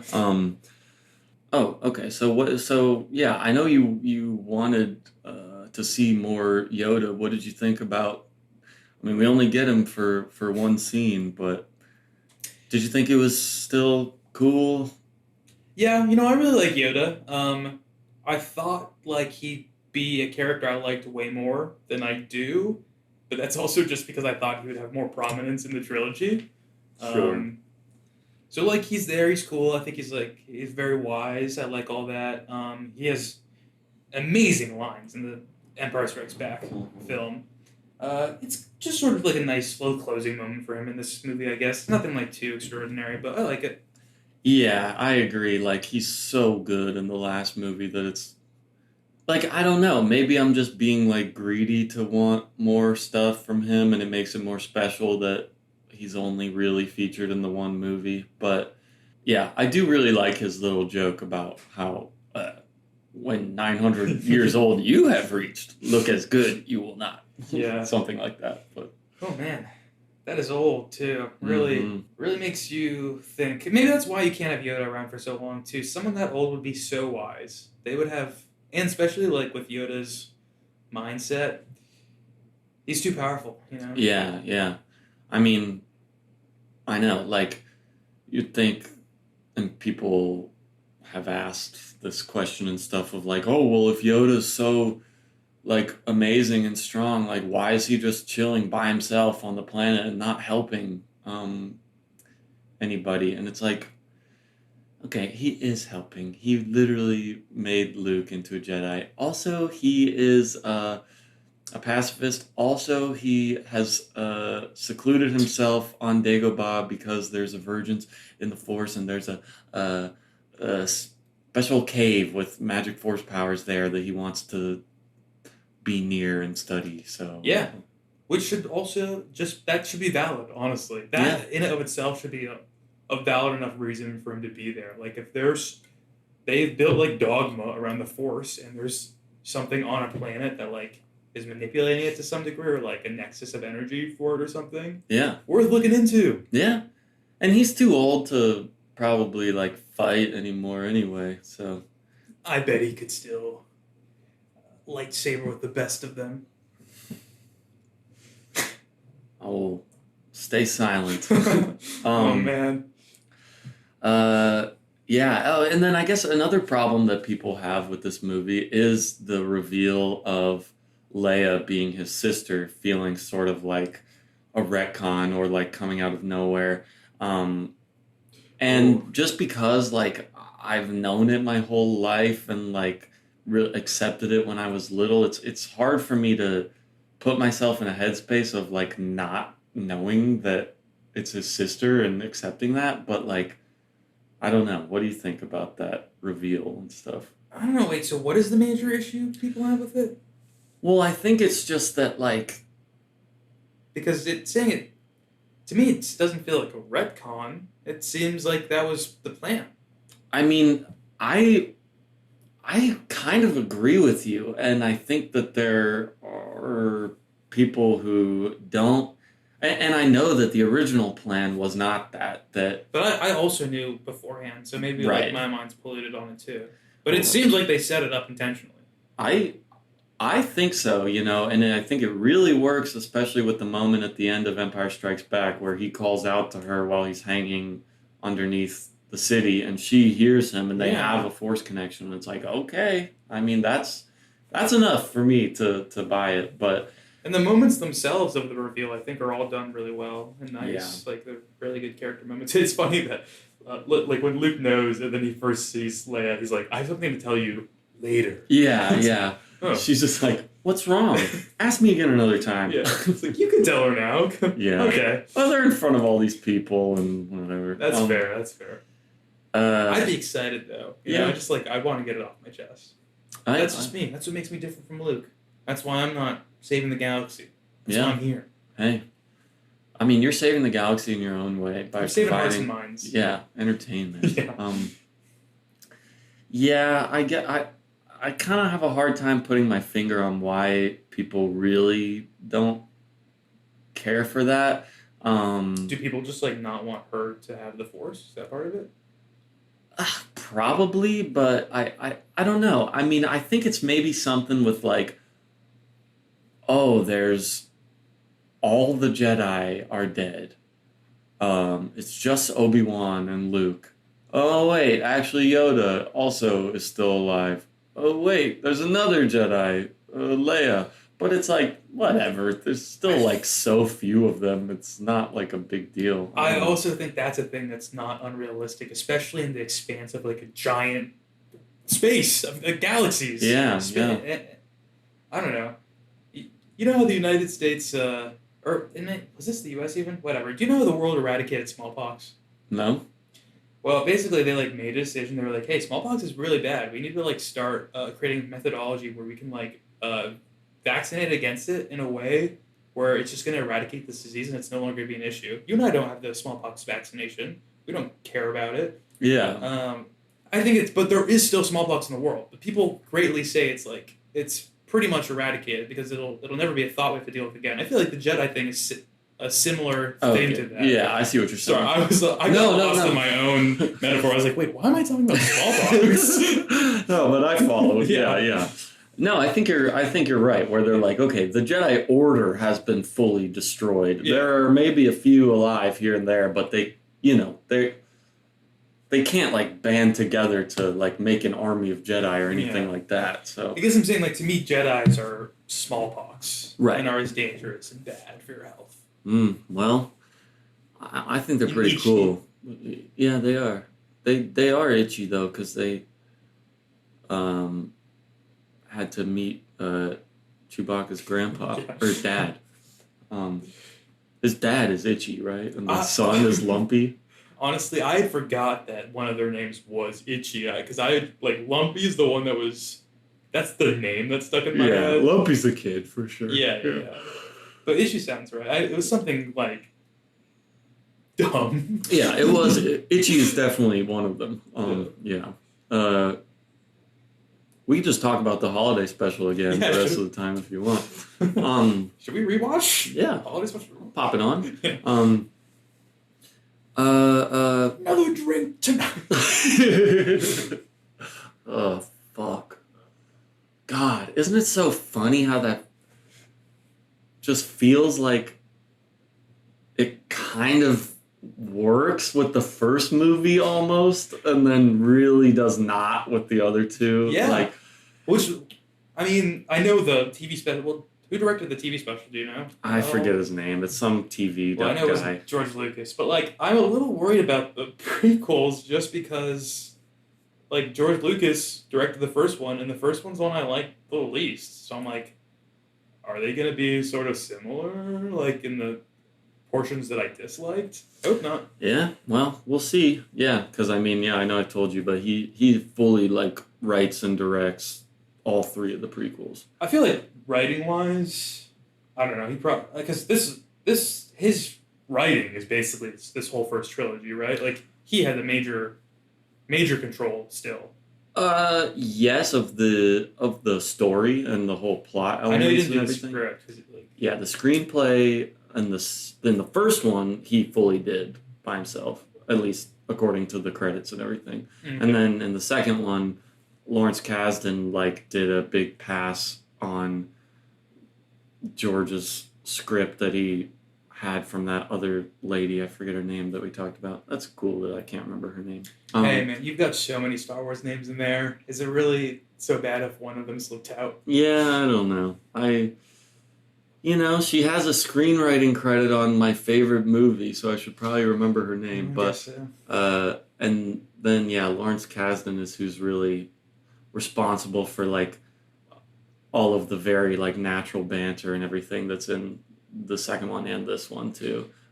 Yeah, I don't know if it was something you told me. I read it somewhere. One of the videos said it. There's just been so much information. But yeah, I remember like it being said that like George Lucas writes the stories or was writing the stories maybe for the second and third one, and then like sent the scripts or sent the story plot to someone who then wrote it. And then they sent that script to someone to get like the dialogue punched up. Yeah, that was in the second one. And this one, he George and Lawrence Kasdan just kind of do the screenplay together. Probably just like passing it back and forth and tweaking things and stuff. But yeah, in the prequels, he has help on the second movie with the screenplay, but the first and third is just him. Yeah, pretty interesting. So we'll see how you feel about that. But yeah. He also apparently kind of directs this one too, even though George Lucas does. yes. So it's directed by Richard Marquand or Marquand. I'm assuming it's Marquand, who's like a British or Welsh guy who had directed some other movies and TV stuff before. But people say like, oh, we'll talk more about this in the next episode, but the why he was hired and stuff. But people say that he was sort of like a puppet director for George Lucas to just be able to like tell him to do whatever he wants, but you know, he doesn't have to like actually direct everything. But Interesting. Yeah. Okay. I'll pull that thread later then. Yeah, there's a lot of people like say stuff online of like, I definitely know, and it's like, right, but were you there? Do you really know how it was? So I don't know exactly, but Interesting. Yeah. Oh yeah, did you like the speeder bike chase through the trees? I think you know I did because when that was going on, I was like, man, that looks fun. I wanna be riding around on those. They were going really fast too. Yeah.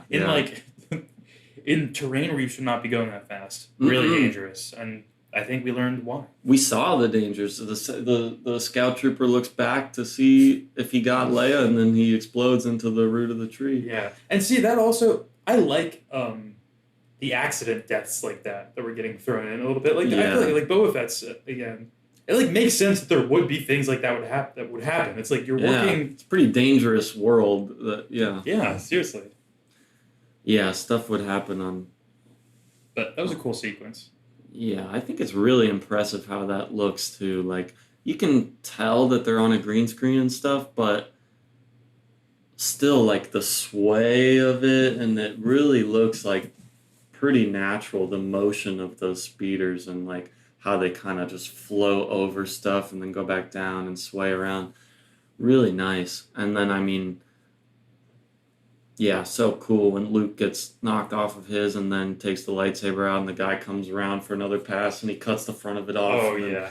He spins out into the tree. Like, just a well-directed sequence and put together. See, on that whole planet, and I guess maybe, like you said, this is what a lot of people will complain about, but there's, like, a lot of cool destruction and stuff that goes on with, like, vehicles and the fights. Yeah, some of the trees blowing up looked pretty cool, too. Yeah. Like, you really exploded those trees for this. Yeah, it's like, not everything can be Hoth, but it was cool. Yeah. It's not as good as Hoth, but it's still pretty nice. Yeah. It's a cool moon, sorry. A cool location. It's a moon! Yeah, I know. Yeah, the Ewoks, like, I don't really mind that they can beat all the Imperial troops, but it is just kind of shitty that Palpatine, by the way, they never refer to him as Palpatine or anything in this movie. He's just the Emperor. That's all later stuff. But, you know, that's his name, so... Was he not called Palpatine in the second one? Like, when we got briefly... No, just the Emperor. I guess... I thought I guess I knew that. I guess I knew his name. Yeah. I mean, it's said a lot in other stuff and on all the toys and everything. I mean, that's what he's labeled as and stuff.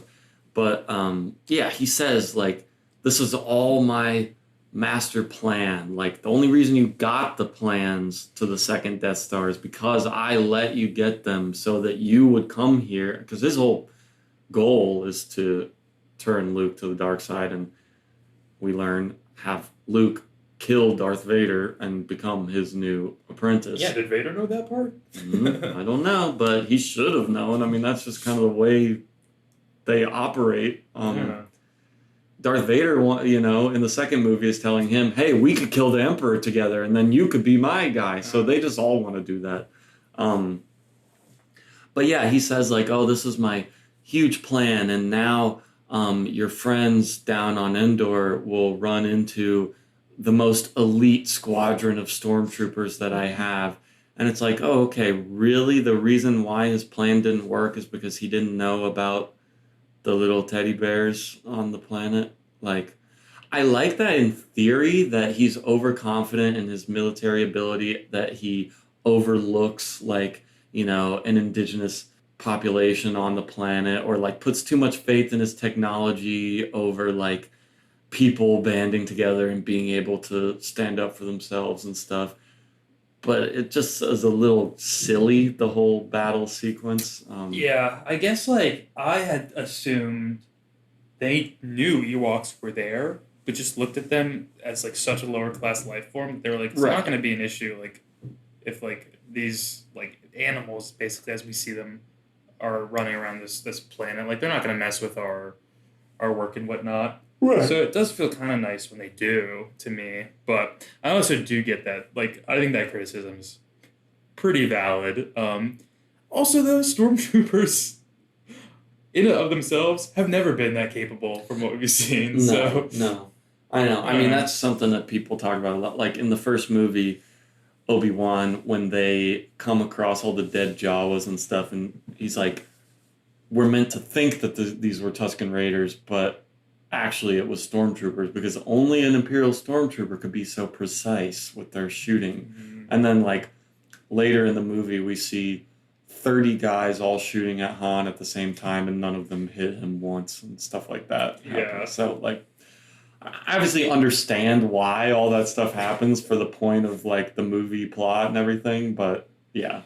Well, it was sort of surprising to see Leia get shot. Yeah. Because it does seem like they're never going to get shot, like their bodies or anything, because, the shots just kind of go flying everywhere. But that's also just like a suspension of disbelief you have to allow yourself in any like action movie almost. Yeah, like the main characters, like they're not just going to get randomly killed by a bullet. Yeah. Although I know we mentioned it as it happened. Was again really funny when Leia's taking shots and she's just sticking her head out like for 10 seconds at a time. Yeah. Very easy target. Mm-hmm. When she's like hiding behind a log and she like fully reveals like shoulders up her whole body and stuff. Doesn't get shot there, but then gets shot in the shoulder when they're like sort of hidden behind that little door thing, I guess. Yeah. But angles. I like the part when R2 is trying to hack into the door and he gets electrocuted and blasted back, and then we see all his little contraptions like fry and fly out of him, and all his flaps are like. I was worried for a second, dude. Yeah, he's okay. Well, once I saw it happen to C-3PO last time, I was like, I don't know. They still manage. They don't give him that much stuff, but R2 and C-3PO still have a good relationship in this one. Yeah. When he's like, oh, you better stay with me because it's not safe. And it's like, okay, buddy. Sure. They're sweet. I like them so much. Me too. Yeah. Yeah, well, we've briefly talked about him, but what do you think of the Emperor? Ian McDermott is the actor. That's not who played him in the last movie, because we just saw him on the little hologram in the last movie, but he's actually in this one as a pretty big character. Yeah.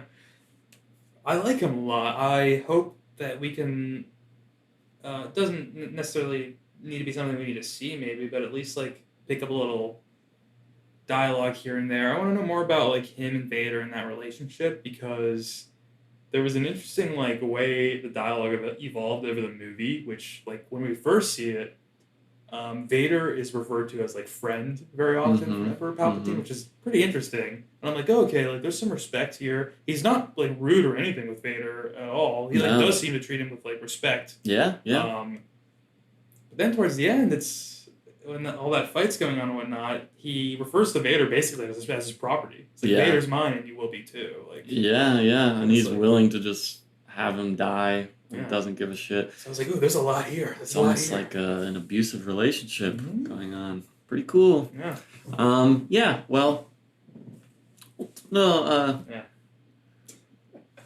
We will get the pool later. Yes. Yeah. But I like what they've set up. Yeah, I think he's scary. Like he's intimidating, and the voice is really good. I think He's kind of sassy too. Like, Yeah. he was clapping back against Luke. he Like, laughs a lot. yeah. One of my favorite moments of him was when Luke was like, "Your overconfidence is your weakness." And he was like, "Your faith in your friends is your weakness." Yeah. Oh, Like, very so immediately.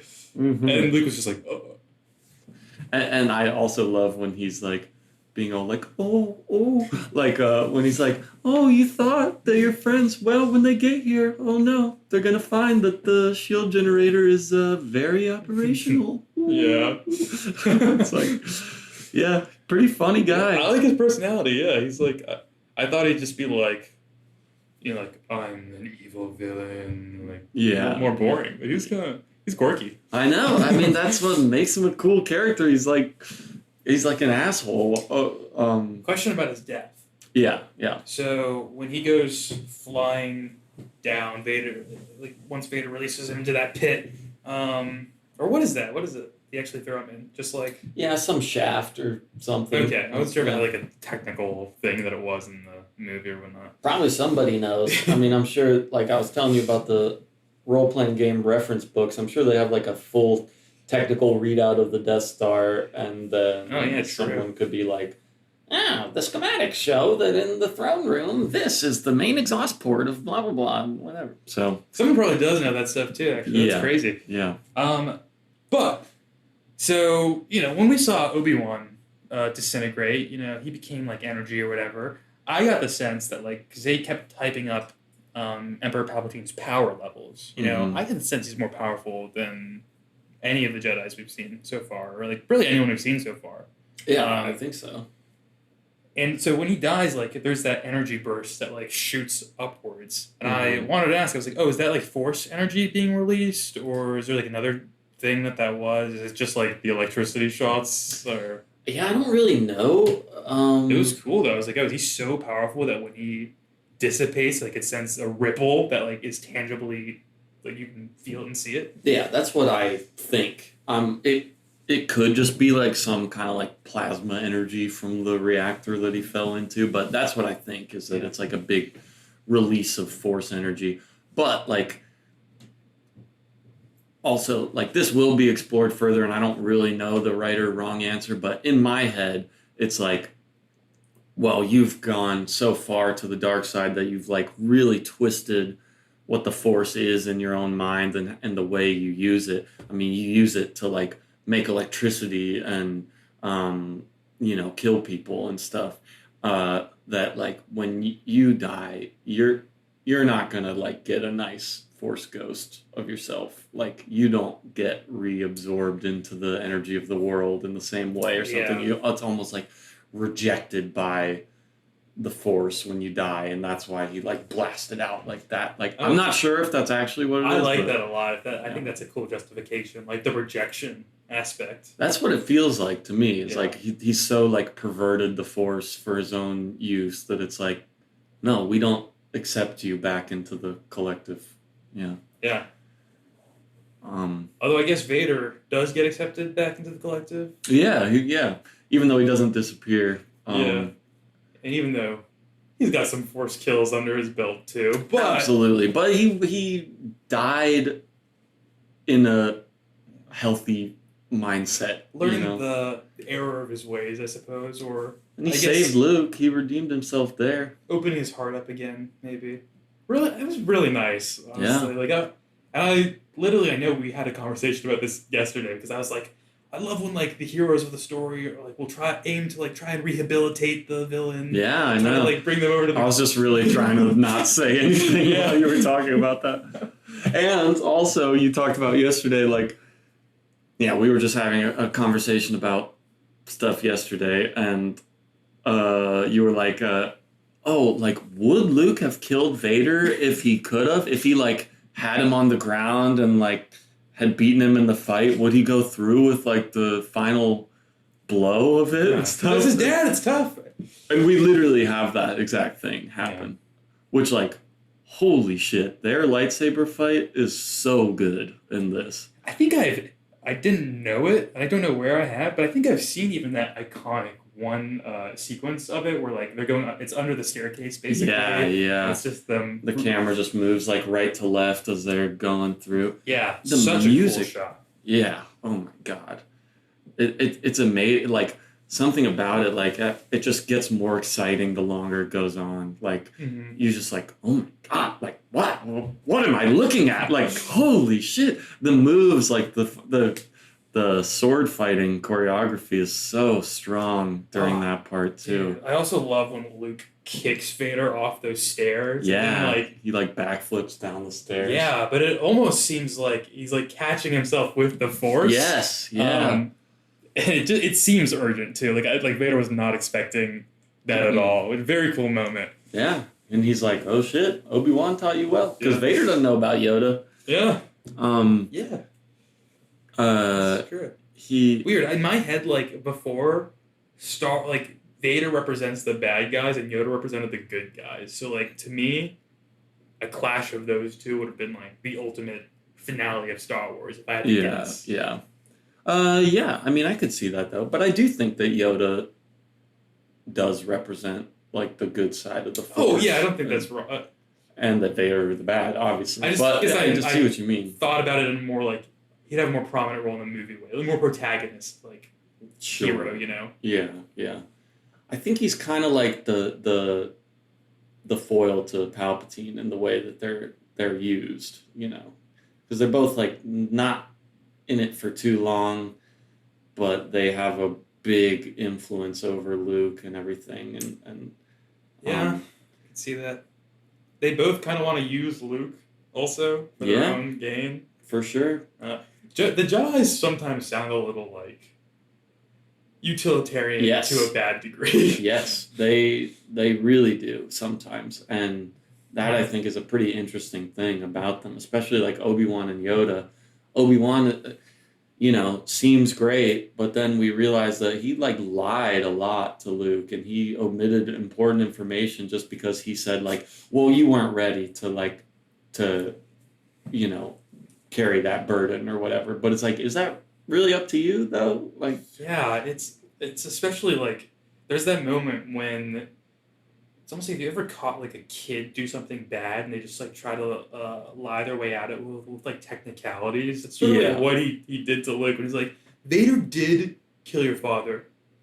In a sense, if you look at it from a certain perspective, he did. It wasn't a lie. He never lied to you. But I like that Luke is like pissed at him in that moment too.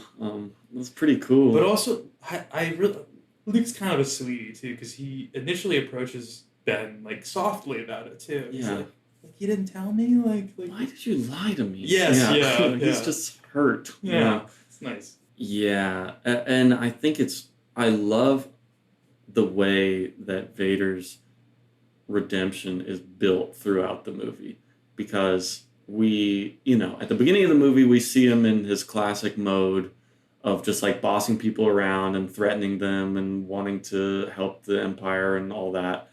And then like we see Luke when he's talking to Yoda for the first time be like, I can sense that there's like good in him. I think I can turn him back. And Yoda doesn't even actually say yes or no to that. He also doesn't even say that you have to go kill him. He says that you have to confront Vader. That's true, yeah. When he's talking to Obi-Wan, Obi-Wan's like, nah, you're not going to be able, because like, trust me, I couldn't do it. And like, you have to kill him. And then when they first meet up with each other on that little bridge on Endor, when Luke has like surrendered himself, and they have that conversation, like you already start to see like tiny cracks in Vader of being like, it's too late for me. Like that alone is recognizing that, like, nah, there's something there. You are aware that you're a bad person and doing bad things. So, like, they're like the cordiality of their meeting there too is so powerful because there's so much like unsaid that like needs to be said between these two. And Luke is like using very tactical language. Like when he's like, so like, saw that something, and he's like, yes, father, and looks at it and is like, I'm not gonna fucking let you forget about this and like dehumanize me and stuff. Like, I'm gonna humanize you and make you confront that you're a person. You're not like a evil machine. Man, these movies have made me feel so sad for Vader, dude. Like, honestly, I feel so bad for him. I want him to just, like, run away with Luke. Like, I wish that was what the rest of Star Wars was. Maybe I'll love what the rest of it is, but I just wanted, like, the father and son to, like, get away from it all. Yeah. You know? I know. I mean, there's a part of me that, like, even though you know, just because of the way, like, movies work and how they're setting it up, that he's gonna die in the moment that he dies, because he's saying, like, no, it's too late for me and everything. And it is, but Luke is like, no, what are you talking about? Like, come with me. I can help you and everything. Yeah. And then, you know, Vader is physically dying, but is also probably like, nobody else is going to let me redeem myself. That's like, what I was thinking, too. I was like, what? If Luke does do this, it's going to have to be in isolation with his father. Like, he's going to have to go off because... The rebellion is not going to accept Darth Vader. They'll kill him. Yeah. Yeah. And... I mean, yeah. He's probably aware of that. Of, like, I can't. Like, I'm redeemed because I saved your life. And by saving you, I did a lot to save the whole galaxy from the Empire and everything. And I have cleared this with my son. And then he's even saying, like, tell Leia that you were right about me. That, like, I didn't even realize it, but I wasn't all evil. I could go back. Oh, man, so good. Yeah. And the Grinch's heart grew 10 sizes that day. Yeah, seriously. Oh, it's beautiful. Yeah, it really is. And again, honestly, Vader has been the best surprise of, like, all of Star Wars for me so far. Nice. Truly, I know I said it, but, like, didn't think the dude talked, so it's so amazing that, like, the best parts of the movie are, like, with him. Yeah, his character is so interesting. Yeah. He has such a cool personality, and, like, yeah, he's super badass, but also there's, like, more going on. Yeah. I mean, when Luke cuts his hand off and we see, like, I mean, obviously Obi-Wan, and we know that he has, like, all these cybernetics and stuff going on his helmet and everything, but we really don't know, like, to what extent, because we don't see him at all. Yeah. We know he has a head, but a human head in the second movie and this one, but Obi-Wan says, like, oh, he's more machine than man now. Like, it's too late. He's so corrupted and far gone. Like, and then Luke cuts his hand off, and it's just wires and stuff. And it's like, holy shit. What even are you? What's happened to him, even? Yeah. Like, what kind of history has he been through? Which I assume we'll learn that. I don't know if he... I think he's the protagonist of the prequels, but I don't know if that's, like, something I made up or if that's something I heard once or whatnot. But well, hopefully we'll see a little bit of, like, how he got to where he is at the start of the first movie. Yeah. I'll leave that a mystery of. I mean, he's in the prequels. Yeah. I mean, my assumption is, like, it's Obi-Wan Kenobi and Anakin Skywalker doing things. I don't know what they do, but. Yeah, I mean, that is definitely... That is the main part of it. That is the main plot. Yeah. I won't leave it a mystery. It's not a spoiler or anything. It is mostly about the two of them. I guess, like, what else could it be? Yeah. Too? Yoda, potentially? But. There's a lot of stuff that it could be that I don't think you will be expecting. Okay. Yeah, he is, like... pretty much the main character of the prequels. Also in my head, just a funny little thing to add on. I envision young Anakin Skywalker as Adam Driver. Oh, really? But I think that's because I know he plays like a bad guy in one of the newer movies. Yeah, yeah. And for some weird reason, like two things got melded in my head. Mm. Were like like Vader and him, because Yeah. I guess they were like two of the only bad guys I knew. Yeah, So I was mean, like, okay, that makes sense. I mean, he definitely is serving the Vader role in the new Disney ones, at least aesthetically and stuff who like plays that. Anakin then? Well, Or maybe I shouldn't ask any questions. yeah, just because it's a little... All right. It's not the most straightforward answer, so I'll just Okay. leave it. Yeah. Okay, that gives me some insight. It makes me think there's some time jumps as well, maybe? A little Targaryen House of the Dragon style? Maybe so. Maybe so. Interesting. I feel like there's plenty of other stuff. The other stuff that we haven't really talked about is kind of the stuff that doesn't leave as much of an impression on me. Like the whole... Well, you did say that you liked Admiral Akbar, the fish guy. Yeah. Yeah. I more so just liked his design. Yeah, He yeah. spoke, but he seemed like a chill bloke as well. Yeah, he's pretty cool. I mean, right, like we don't really get too much character. Like we don't know what he's all about or anything at all, but I really do like his voice and his design. His design's really cool. Yeah. Mon Calamari is the planet he's from, and I'm pretty sure they're literally Calamarians, is that race of aliens. That's really funny. Yeah. So they're just like shrimp guys. Pretty tasty. Yeah. And then, but what I was talking about mostly is the rebel campaign side of it, the ship battle and the Death Star stuff, and Lando, his whole part of it, like visually very nice. Yeah. Do I really care about it? Not so much. I feel the same way. Honestly, I wish we got a little more Lando character stuff in this movie. Me too. Because if I had to tell you everything he did in this movie, not super memorable for me after one watch. He blew up the Death Star, man. Okay, yeah. But it's not... they do not make that nearly as much of a big deal as it is in the first movie. Yeah. But, yeah. And I more so mean, because that happens at the end, but most of the movie, he's not really doing anything. No. I mean, he has that two nice moments with Han. Yeah. But no, he doesn't do much. Also really like the design of Nine Nub, the co-pilot in the Millennium Falcon with him. That alien guy with the flappy face. Yeah, who weirdly enough, I feel like I've seen that design before too. Yeah. Which I'm assuming he's not super popular, is he? No, I mean not that character in particular, but there are toys of him, and that race of aliens is in plenty of video games and stuff like that. So it's very possible that you would have just seen an image of that. But he's a cool design too, I think. Yeah, I was a little off put by that one for some reason. He just looked so much more like a puppet than any of the other characters to me. Yeah, the way his head was swiveling back and stuff. Yeah. I was like, okay, it's fine. Yeah, Wedge Antilles is there too. Who's that? He was the X-Wing pilot that was flying around with Lando. Oh, okay. He doesn't really do too much either. Yeah. It's cool when it all looks great. Yeah. Yeah. Flying through the guts of the Death Star is really cool. The TIE Interceptors we get to see, those are the TIE fighters that have the pointy wings. Yeah. Those look awesome. But yeah, I don't know.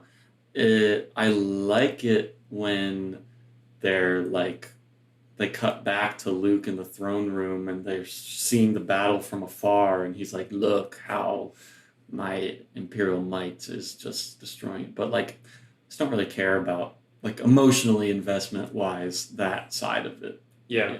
I was a little light on that aspect. Yeah. But hey, I'm fine. If we had gone more of that and less of Luke and Darth Vader, that would have been bad. So absolutely, I'm good with how it is. I agree. Man, yeah, the Luke and Darth Vader stuff is so strong in this. I'm almost sad too because I feel like there's not going to be anything else like that in any of the other movies, and I may be so wrong. There may be other things like that I will latch on to and feel as emotionally affected by. But I mean, that's my favorite part about Star Wars is their relationship. So to me, there isn't really anything better than that. Maybe I should be happy that I experienced it instead of sad.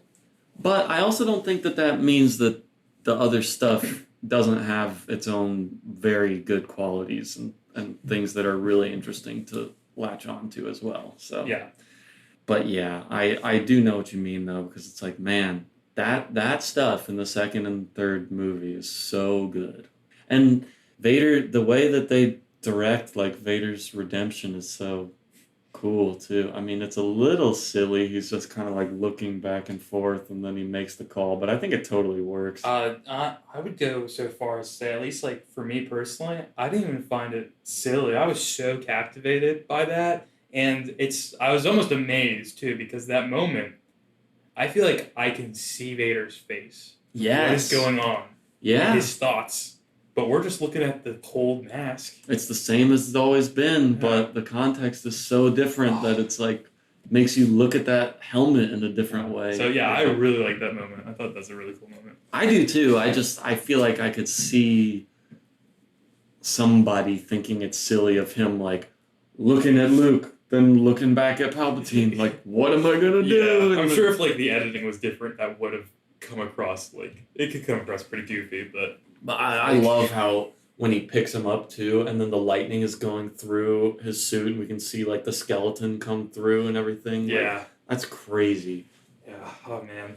And you can tell, awesome. Like, yeah, this is gonna kill him. This electricity and stuff because his whole body is so mechanical and everything. Like, this, he's gonna die. But you know, I'm really glad he made that decision for his son alone, but also, once your boss is like, yeah, kill him. Have the other guy kill you. Yeah. It's like, yeah, you should be throwing him in that pit. Mm-hmm. I agree. Good riddance, too. It would have been terrible if Vader just struck Luke down instead. Oh, I know. I mean, and you know, just knowing how, like, movies go, we can assume that that's not going to happen, but, like... Hey, but fans may not have been able to assume that because we sort of talked about how the second movie ends with them losing. Yeah, you're right. And, like, in theory, they didn't necessarily know this would be, like, the last movie. I mean, I think they did know that, like, this will be a trilogy, and then there will be another trilogy. And then I think even then they were thinking, like, well, there'll probably still be episodes 7, 8, and 9. So, like, maybe Luke does go to the dark side at the end of this one, and then 7, 8, and 9 is him coming back to the good guys or something like that. So, you know, yeah, guess we don't know. Could have been interesting. Like, I feel like there's a lot of I mentioned this before, but especially now watching this whole trilogy, there's a lot of moments that are like, ooh, I really want to like read a little story about like what would have happened if this decision was made or like, this decision was made. I know there are some good comics about that. So, okay, cool.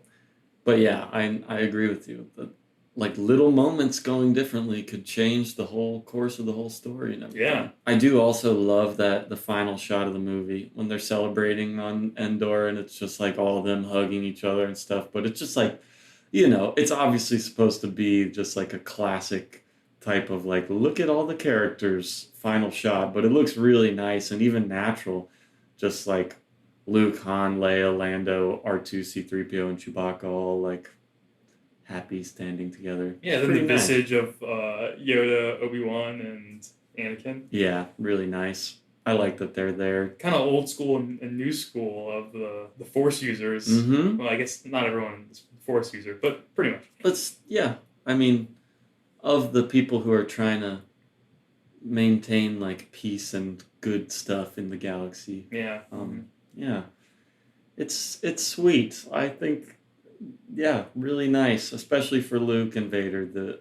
We've already said that 5 times, but their emotional arc is the core of the movie and the best part about it, I think. It is slightly funny to see Vader there next to Obi-Wan and Yoda, just because. Yeah. Sorry I killed you. Yeah. Yeah. But, hey. But Obi-Wan feels like he is responsible for Darth Vader in the first place. So. Yeah, it seems like they've sort of got their own dynamic that Obi-Wan is, I don't know if he's remedied with himself yet. I don't know, in Ghost World, maybe they'll talk about it. Yeah, and you know, ideally, if you think about it, like a Jedi who's at that level, who's died and fully just absorbed into the Force, they probably don't have feelings of like anger, jealousy, vengeance, or That's true. holding grudges, things like that. Like, that's probably all just gone. Yeah. Well, I'm glad you liked it. 3 movies. Yeah. The trilogy. The original. Do you feel changed? I do, genuinely. I feel changed, for real. I think it's it will affect my life forever now that I've seen this. It's a big thing. Yeah. And, once you are aware of it, you can never put it back in the box. The jack is out of the box. Yeah. Well, you're welcome. Because, honestly, I would understand, getting to this point in life and being like, I just never need to, get into that. But, I think they're so good and worth, really diving into, because there's just so much, nitty-gritty stuff going on in all of them. Yeah. And I just, it's a big gap in my mind. Or it was. It was a big knowledge gap of, something that's, really popular in, the zeitgeist. So... Sure. From the perspective of being able to utilize that for comedy or entertainment or writing, also, I'm I'm glad I watched this now. Yeah, or like you were even saying about your friend who's a big Star Wars fan. Now you've unlocked a whole new conversational mode with him. I'm gonna text him right after this. He's gonna be so excited that I've watched them all now. That's awesome. Well, I'm glad.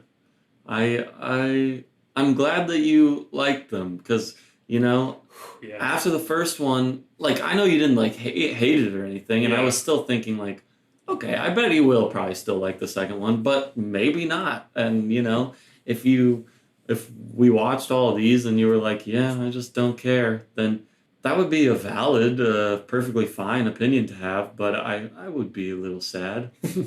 Well, I mean, this is kind of the type of nerdy lore and stuff that I find myself getting into. So it does seem like I should have been a Star Wars fan inherently, but somehow I don't even know how I missed it, growing up. I don't know. Just I never had your parents, sit you down to watch it together and stuff. Maybe because I'm the youngest of 4. I feel because my siblings have all seen it. Oh, yeah. And none of them like it, really. So they don't get replayed. And I guess I never saw them because of that. But also, I never had any childhood friends who, were Star Wars fans either or talked about it. Really? Yeah. I feel like all my... I don't know. Probably because I was one, and then that's, who I, made friends with and stuff also were into it. Or you indoctrinated others, sort of like you're doing now. Well, this is the first time I've really done an experiment like this. Okay. Trying to really control someone's experience over something. Yeah. You do gatekeep the content. Well, I think I should. I know, it's good. You have to. I feel bad. I want to just be open about all my thoughts about it with you, but I'm trying to have you experience it as unbiased as possible. No, don't feel bad. Also, because I like watching your brain work trying to answer questions, working around huge plot obstacles, I imagine. Yeah, I mean, like we mentioned yesterday, you were asking me about stuff that's I'm just this is I can think of the exact shots in the next movie where these questions are answered. Yeah, you'll just be that's a good question. Pretty interesting thing to be thinking about. Oh man, but I know we already briefly mentioned it, but the music when Luke starts really going crazy on Vader at the end, and then he's hammering. He's doing what Vader's doing to him in the second movie of just smashing him over like this, and then he's just blocking and getting put on the ground. And then he cuts his hand off. It's just like what he does to him. Oh wow, I missed that, but man, that is cool too. Pretty cool. Yeah, because it's oh my God, is this him about to kill someone in anger and turn to the dark side? That would be the moment right there. I just thought it was rage letting loose, but it's cool that it mirrors how it was with Vader. Mm-hmm. Yeah. And the music there is pretty unique to the rest of the Star Wars music, or at least the general score. Obviously we have some more unique stuff with Jabba's Palace music, because that's supposed to be in-universe music, but this has a choir come in and everything. We don't really get vocals in the score that much. Yeah, well, the Ewok song at the end. Yes, but that's also kind of an in-universe song. Yeah, true. Okay, fair. But you're right, though. The Yub Nub song. just had to point it out. No. It's a good thing to point out. Yeah. But yeah, like that has like a choir like with the symphony and everything in it, and it really is, I don't know, stands out. Like I can't like sing it or anything to really, jog the listener's memory of how this song goes or anything, but it stands out as a super unique like piece of music in the movies that works in a crazy way in that moment to me. Yeah, that whole section just like was really well done in like every aspect of filmmaking, basically. Yeah. And even like because like we just watched it right now. Obviously, I just watched it for the first time. Even like thinking back, I'm like, oh, okay, this is like a little harder for me to like think back on it and now analyze because I was so into it while it was happening because they did such a good job of like just pulling you in and like surrounding you with the world. So I was like, I'm here, baby. Hell yeah. They're doing this. It's the big moment. Like I'm not paying attention to anything. I'm not thinking about anything. I'm just like watching this. That's awesome. I mean that's awesome. I mean that's the ideal experience, I think. Yeah. So that's how it should be, especially on the first time you're seeing it. Like, yeah, oh shit, when they really like crackle them into each other and they're just kind of pushing on it like that. Also, that shot where Palpatine's just sitting in his chair when they first both like activate the lightsabers and they're just crossing over his face and he's laughing at him. Like, I was wondering what Palpatine's like thing was. Why he kept being like, "Go on, hit me." Oh, I'm defenseless. Come on, take a little hit. Yeah. I mean, I think in his mind, even if Luke killed him there, he still wins because, like, Luke would then turn to the dark side and be, like, Vader's apprentice and stuff. I guess, is Palpatine's character, like, someone who would put the good of their cause above his own life? Yeah, I don't know. I mean, that's what I'm not really sure about. And maybe he just knew that he wasn't going to do it, and he's just taunting him. He did have stronger, like, premonition abilities than other people, it seemed. Yeah. I don't know what was, like, his machinations and what was just things he saw and helped, like, guide the hand towards. Yeah, because he does do, like, some plotting and strategy, but he also is like, I know that Luke is going to come here because he's going to. Yeah. Like, that's just his destiny. So... yeah, and I like how, like, big things like, oh, he will come here. Like, that I can foresee. But, like, what actually is going to happen? It's not like I saw, like, a full vision of the future or anything like that. Yeah. Like, that keeps it still vague enough to be cool and not feel so, like, predetermined or whatever. Yeah, I could see the Force becoming, like, very overpowered very easily in the wrong writing hands, I guess. Yeah, me too. Okay. I can also see that. Oh boy, you just gave me a panic attack thinking about the episode 9. Oh well. We always have these to come back and watch again if we need to. Yeah, I'd rewatch these last 2 movies in a heartbeat. And I mean, not. Maybe you'd even want to watch the first one again with the context of the other. No, I understand what you're saying, and just like on a my time is valuable type thing. Like, do I want to sit through Star Wars the first one again, or do I want to watch Star Wars: The Empire Strikes Back again? Yeah, I mean, I would absolutely choose to watch Empire Strikes Back, like over and over again versus the other 2. So again, no disrespect to the first one. No one should think I'm a first movie hater. But I do think it would be, not like I'm saying you need to go watch it now, but I think it would be interesting to watch it again with the rest of the context of the other 2 movies and stuff. I kind of think we should at least briefly revisit it, maybe after the prequels. We'll see, I guess. I think there could be a time where a year or 2 of real time from now we watch them again and talk about them again in a new perspective. At the very least, like, maybe we could talk about the whole trilogy. Oh, whatever. Okay, yeah. We don't need to plan it ahead. So yeah, we did it. We watched all 3 of the originals.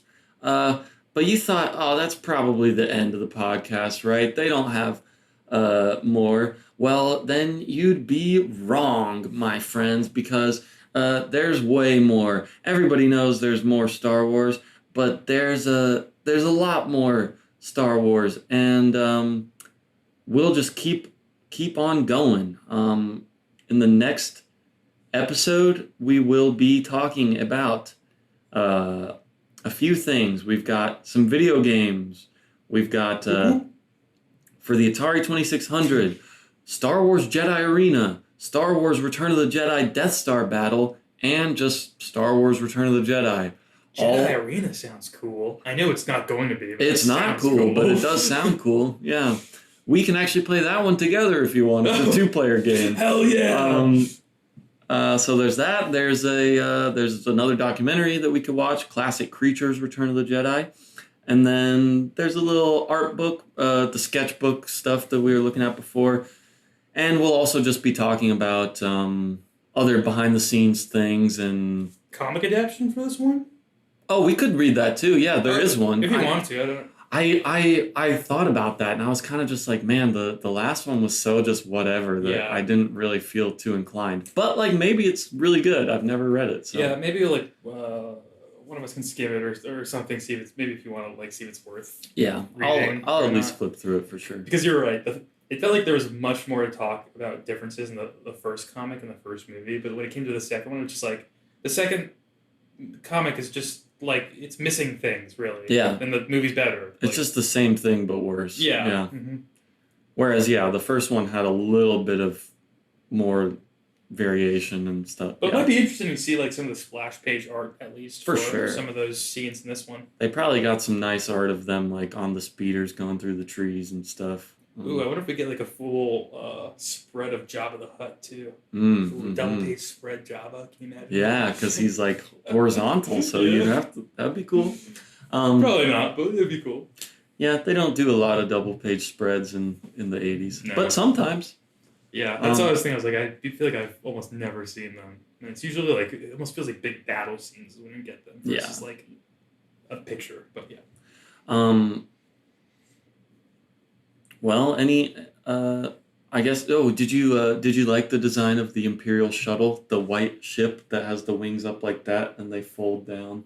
Yeah, that's a cool ship. I thought it was very cool, actually, and I like notably in my head, I was like, hey, that's cool the way that like when it lands and goes back up, it's like wings will protract and recede like that. Mm-hmm. They make all the ships be like, yeah, I believe that is real. Yeah. It's pretty good. That's like one of my favorite design aspects of Star Wars. Like I feel like they knocked that out of the park. Where like I'm never questioning any of the ships or mechanics of anything at all. I mean they do talk about that in like behind the scenes stuff a lot, how they want it to feel like everything could actually work and not just like some bullshit like sci-fi thing that doesn't make any sense. Like obviously we got to suspend our disbelief for stuff, but the way they looks like real machines and stuff. So I agree. Yeah. Any other closing thoughts about the movie? I'm a Star Wars fan now. I feel like I'm disappointed that this fan base doesn't have like one name for them, like Starheads, because like I want to call myself something. I feel like like I said, I earned the badge of honor watching this trilogy, and I've no moniker I can bestow upon myself for it. Well, maybe we can start it by having everybody start calling themselves the Beggars Canyon Boys, who are fans of Star Wars. True. And then the fans of ours can be Womp Rats. Oh, yeah? Yeah. Oh. But isn't the image going to have us, like, shooting a little Womp Rat? Yeah, so, like, really adversarial towards the fans, don't you think? Yeah, you're right. But they are just kind of, like, I imagine, like, a group of people listening to something as just, like, little rats, like just a swarm of like mindless animals. Yeah, that's like a really positive way to look at them. The Womp Pack. Yeah, there you go. There you go. Because the Rat Pack is something. Yeah. So we don't want to encroach in any territory like that, which is why the podcast name is even what it is. Exactly. I think we're speaking in subtext for some people now. They're like, what the hell are they talking about? Yeah. Just that, it was hard for us to decide on a name for a while, especially one that wasn't already taken. But yeah, well, I'm glad you're a fan, and I'm glad that we've watched these, and I'm excited for what's to come in the future. Spoilers to you guys probably know. Ryan doesn't know. There's so much more Ewok stuff coming. So Is there actually? yeah. Oh my goodness! And people didn't like Ewok stuff. Well, kids really like them. Really? Yeah. Oh my goodness! Especially George Lucas's daughter was a huge fan of Ewoks, and that's the reason. That's a big reason why there's so much Ewok stuff. This is like beautiful, and I want to unpack it. Yeah, we'll talk about it for sure. Because I could go on now. And I just wanted to give a little tease that there's a good bit of Ewok content on the horizon for All us. right. So buckle in. Yeah. My boy's wicked.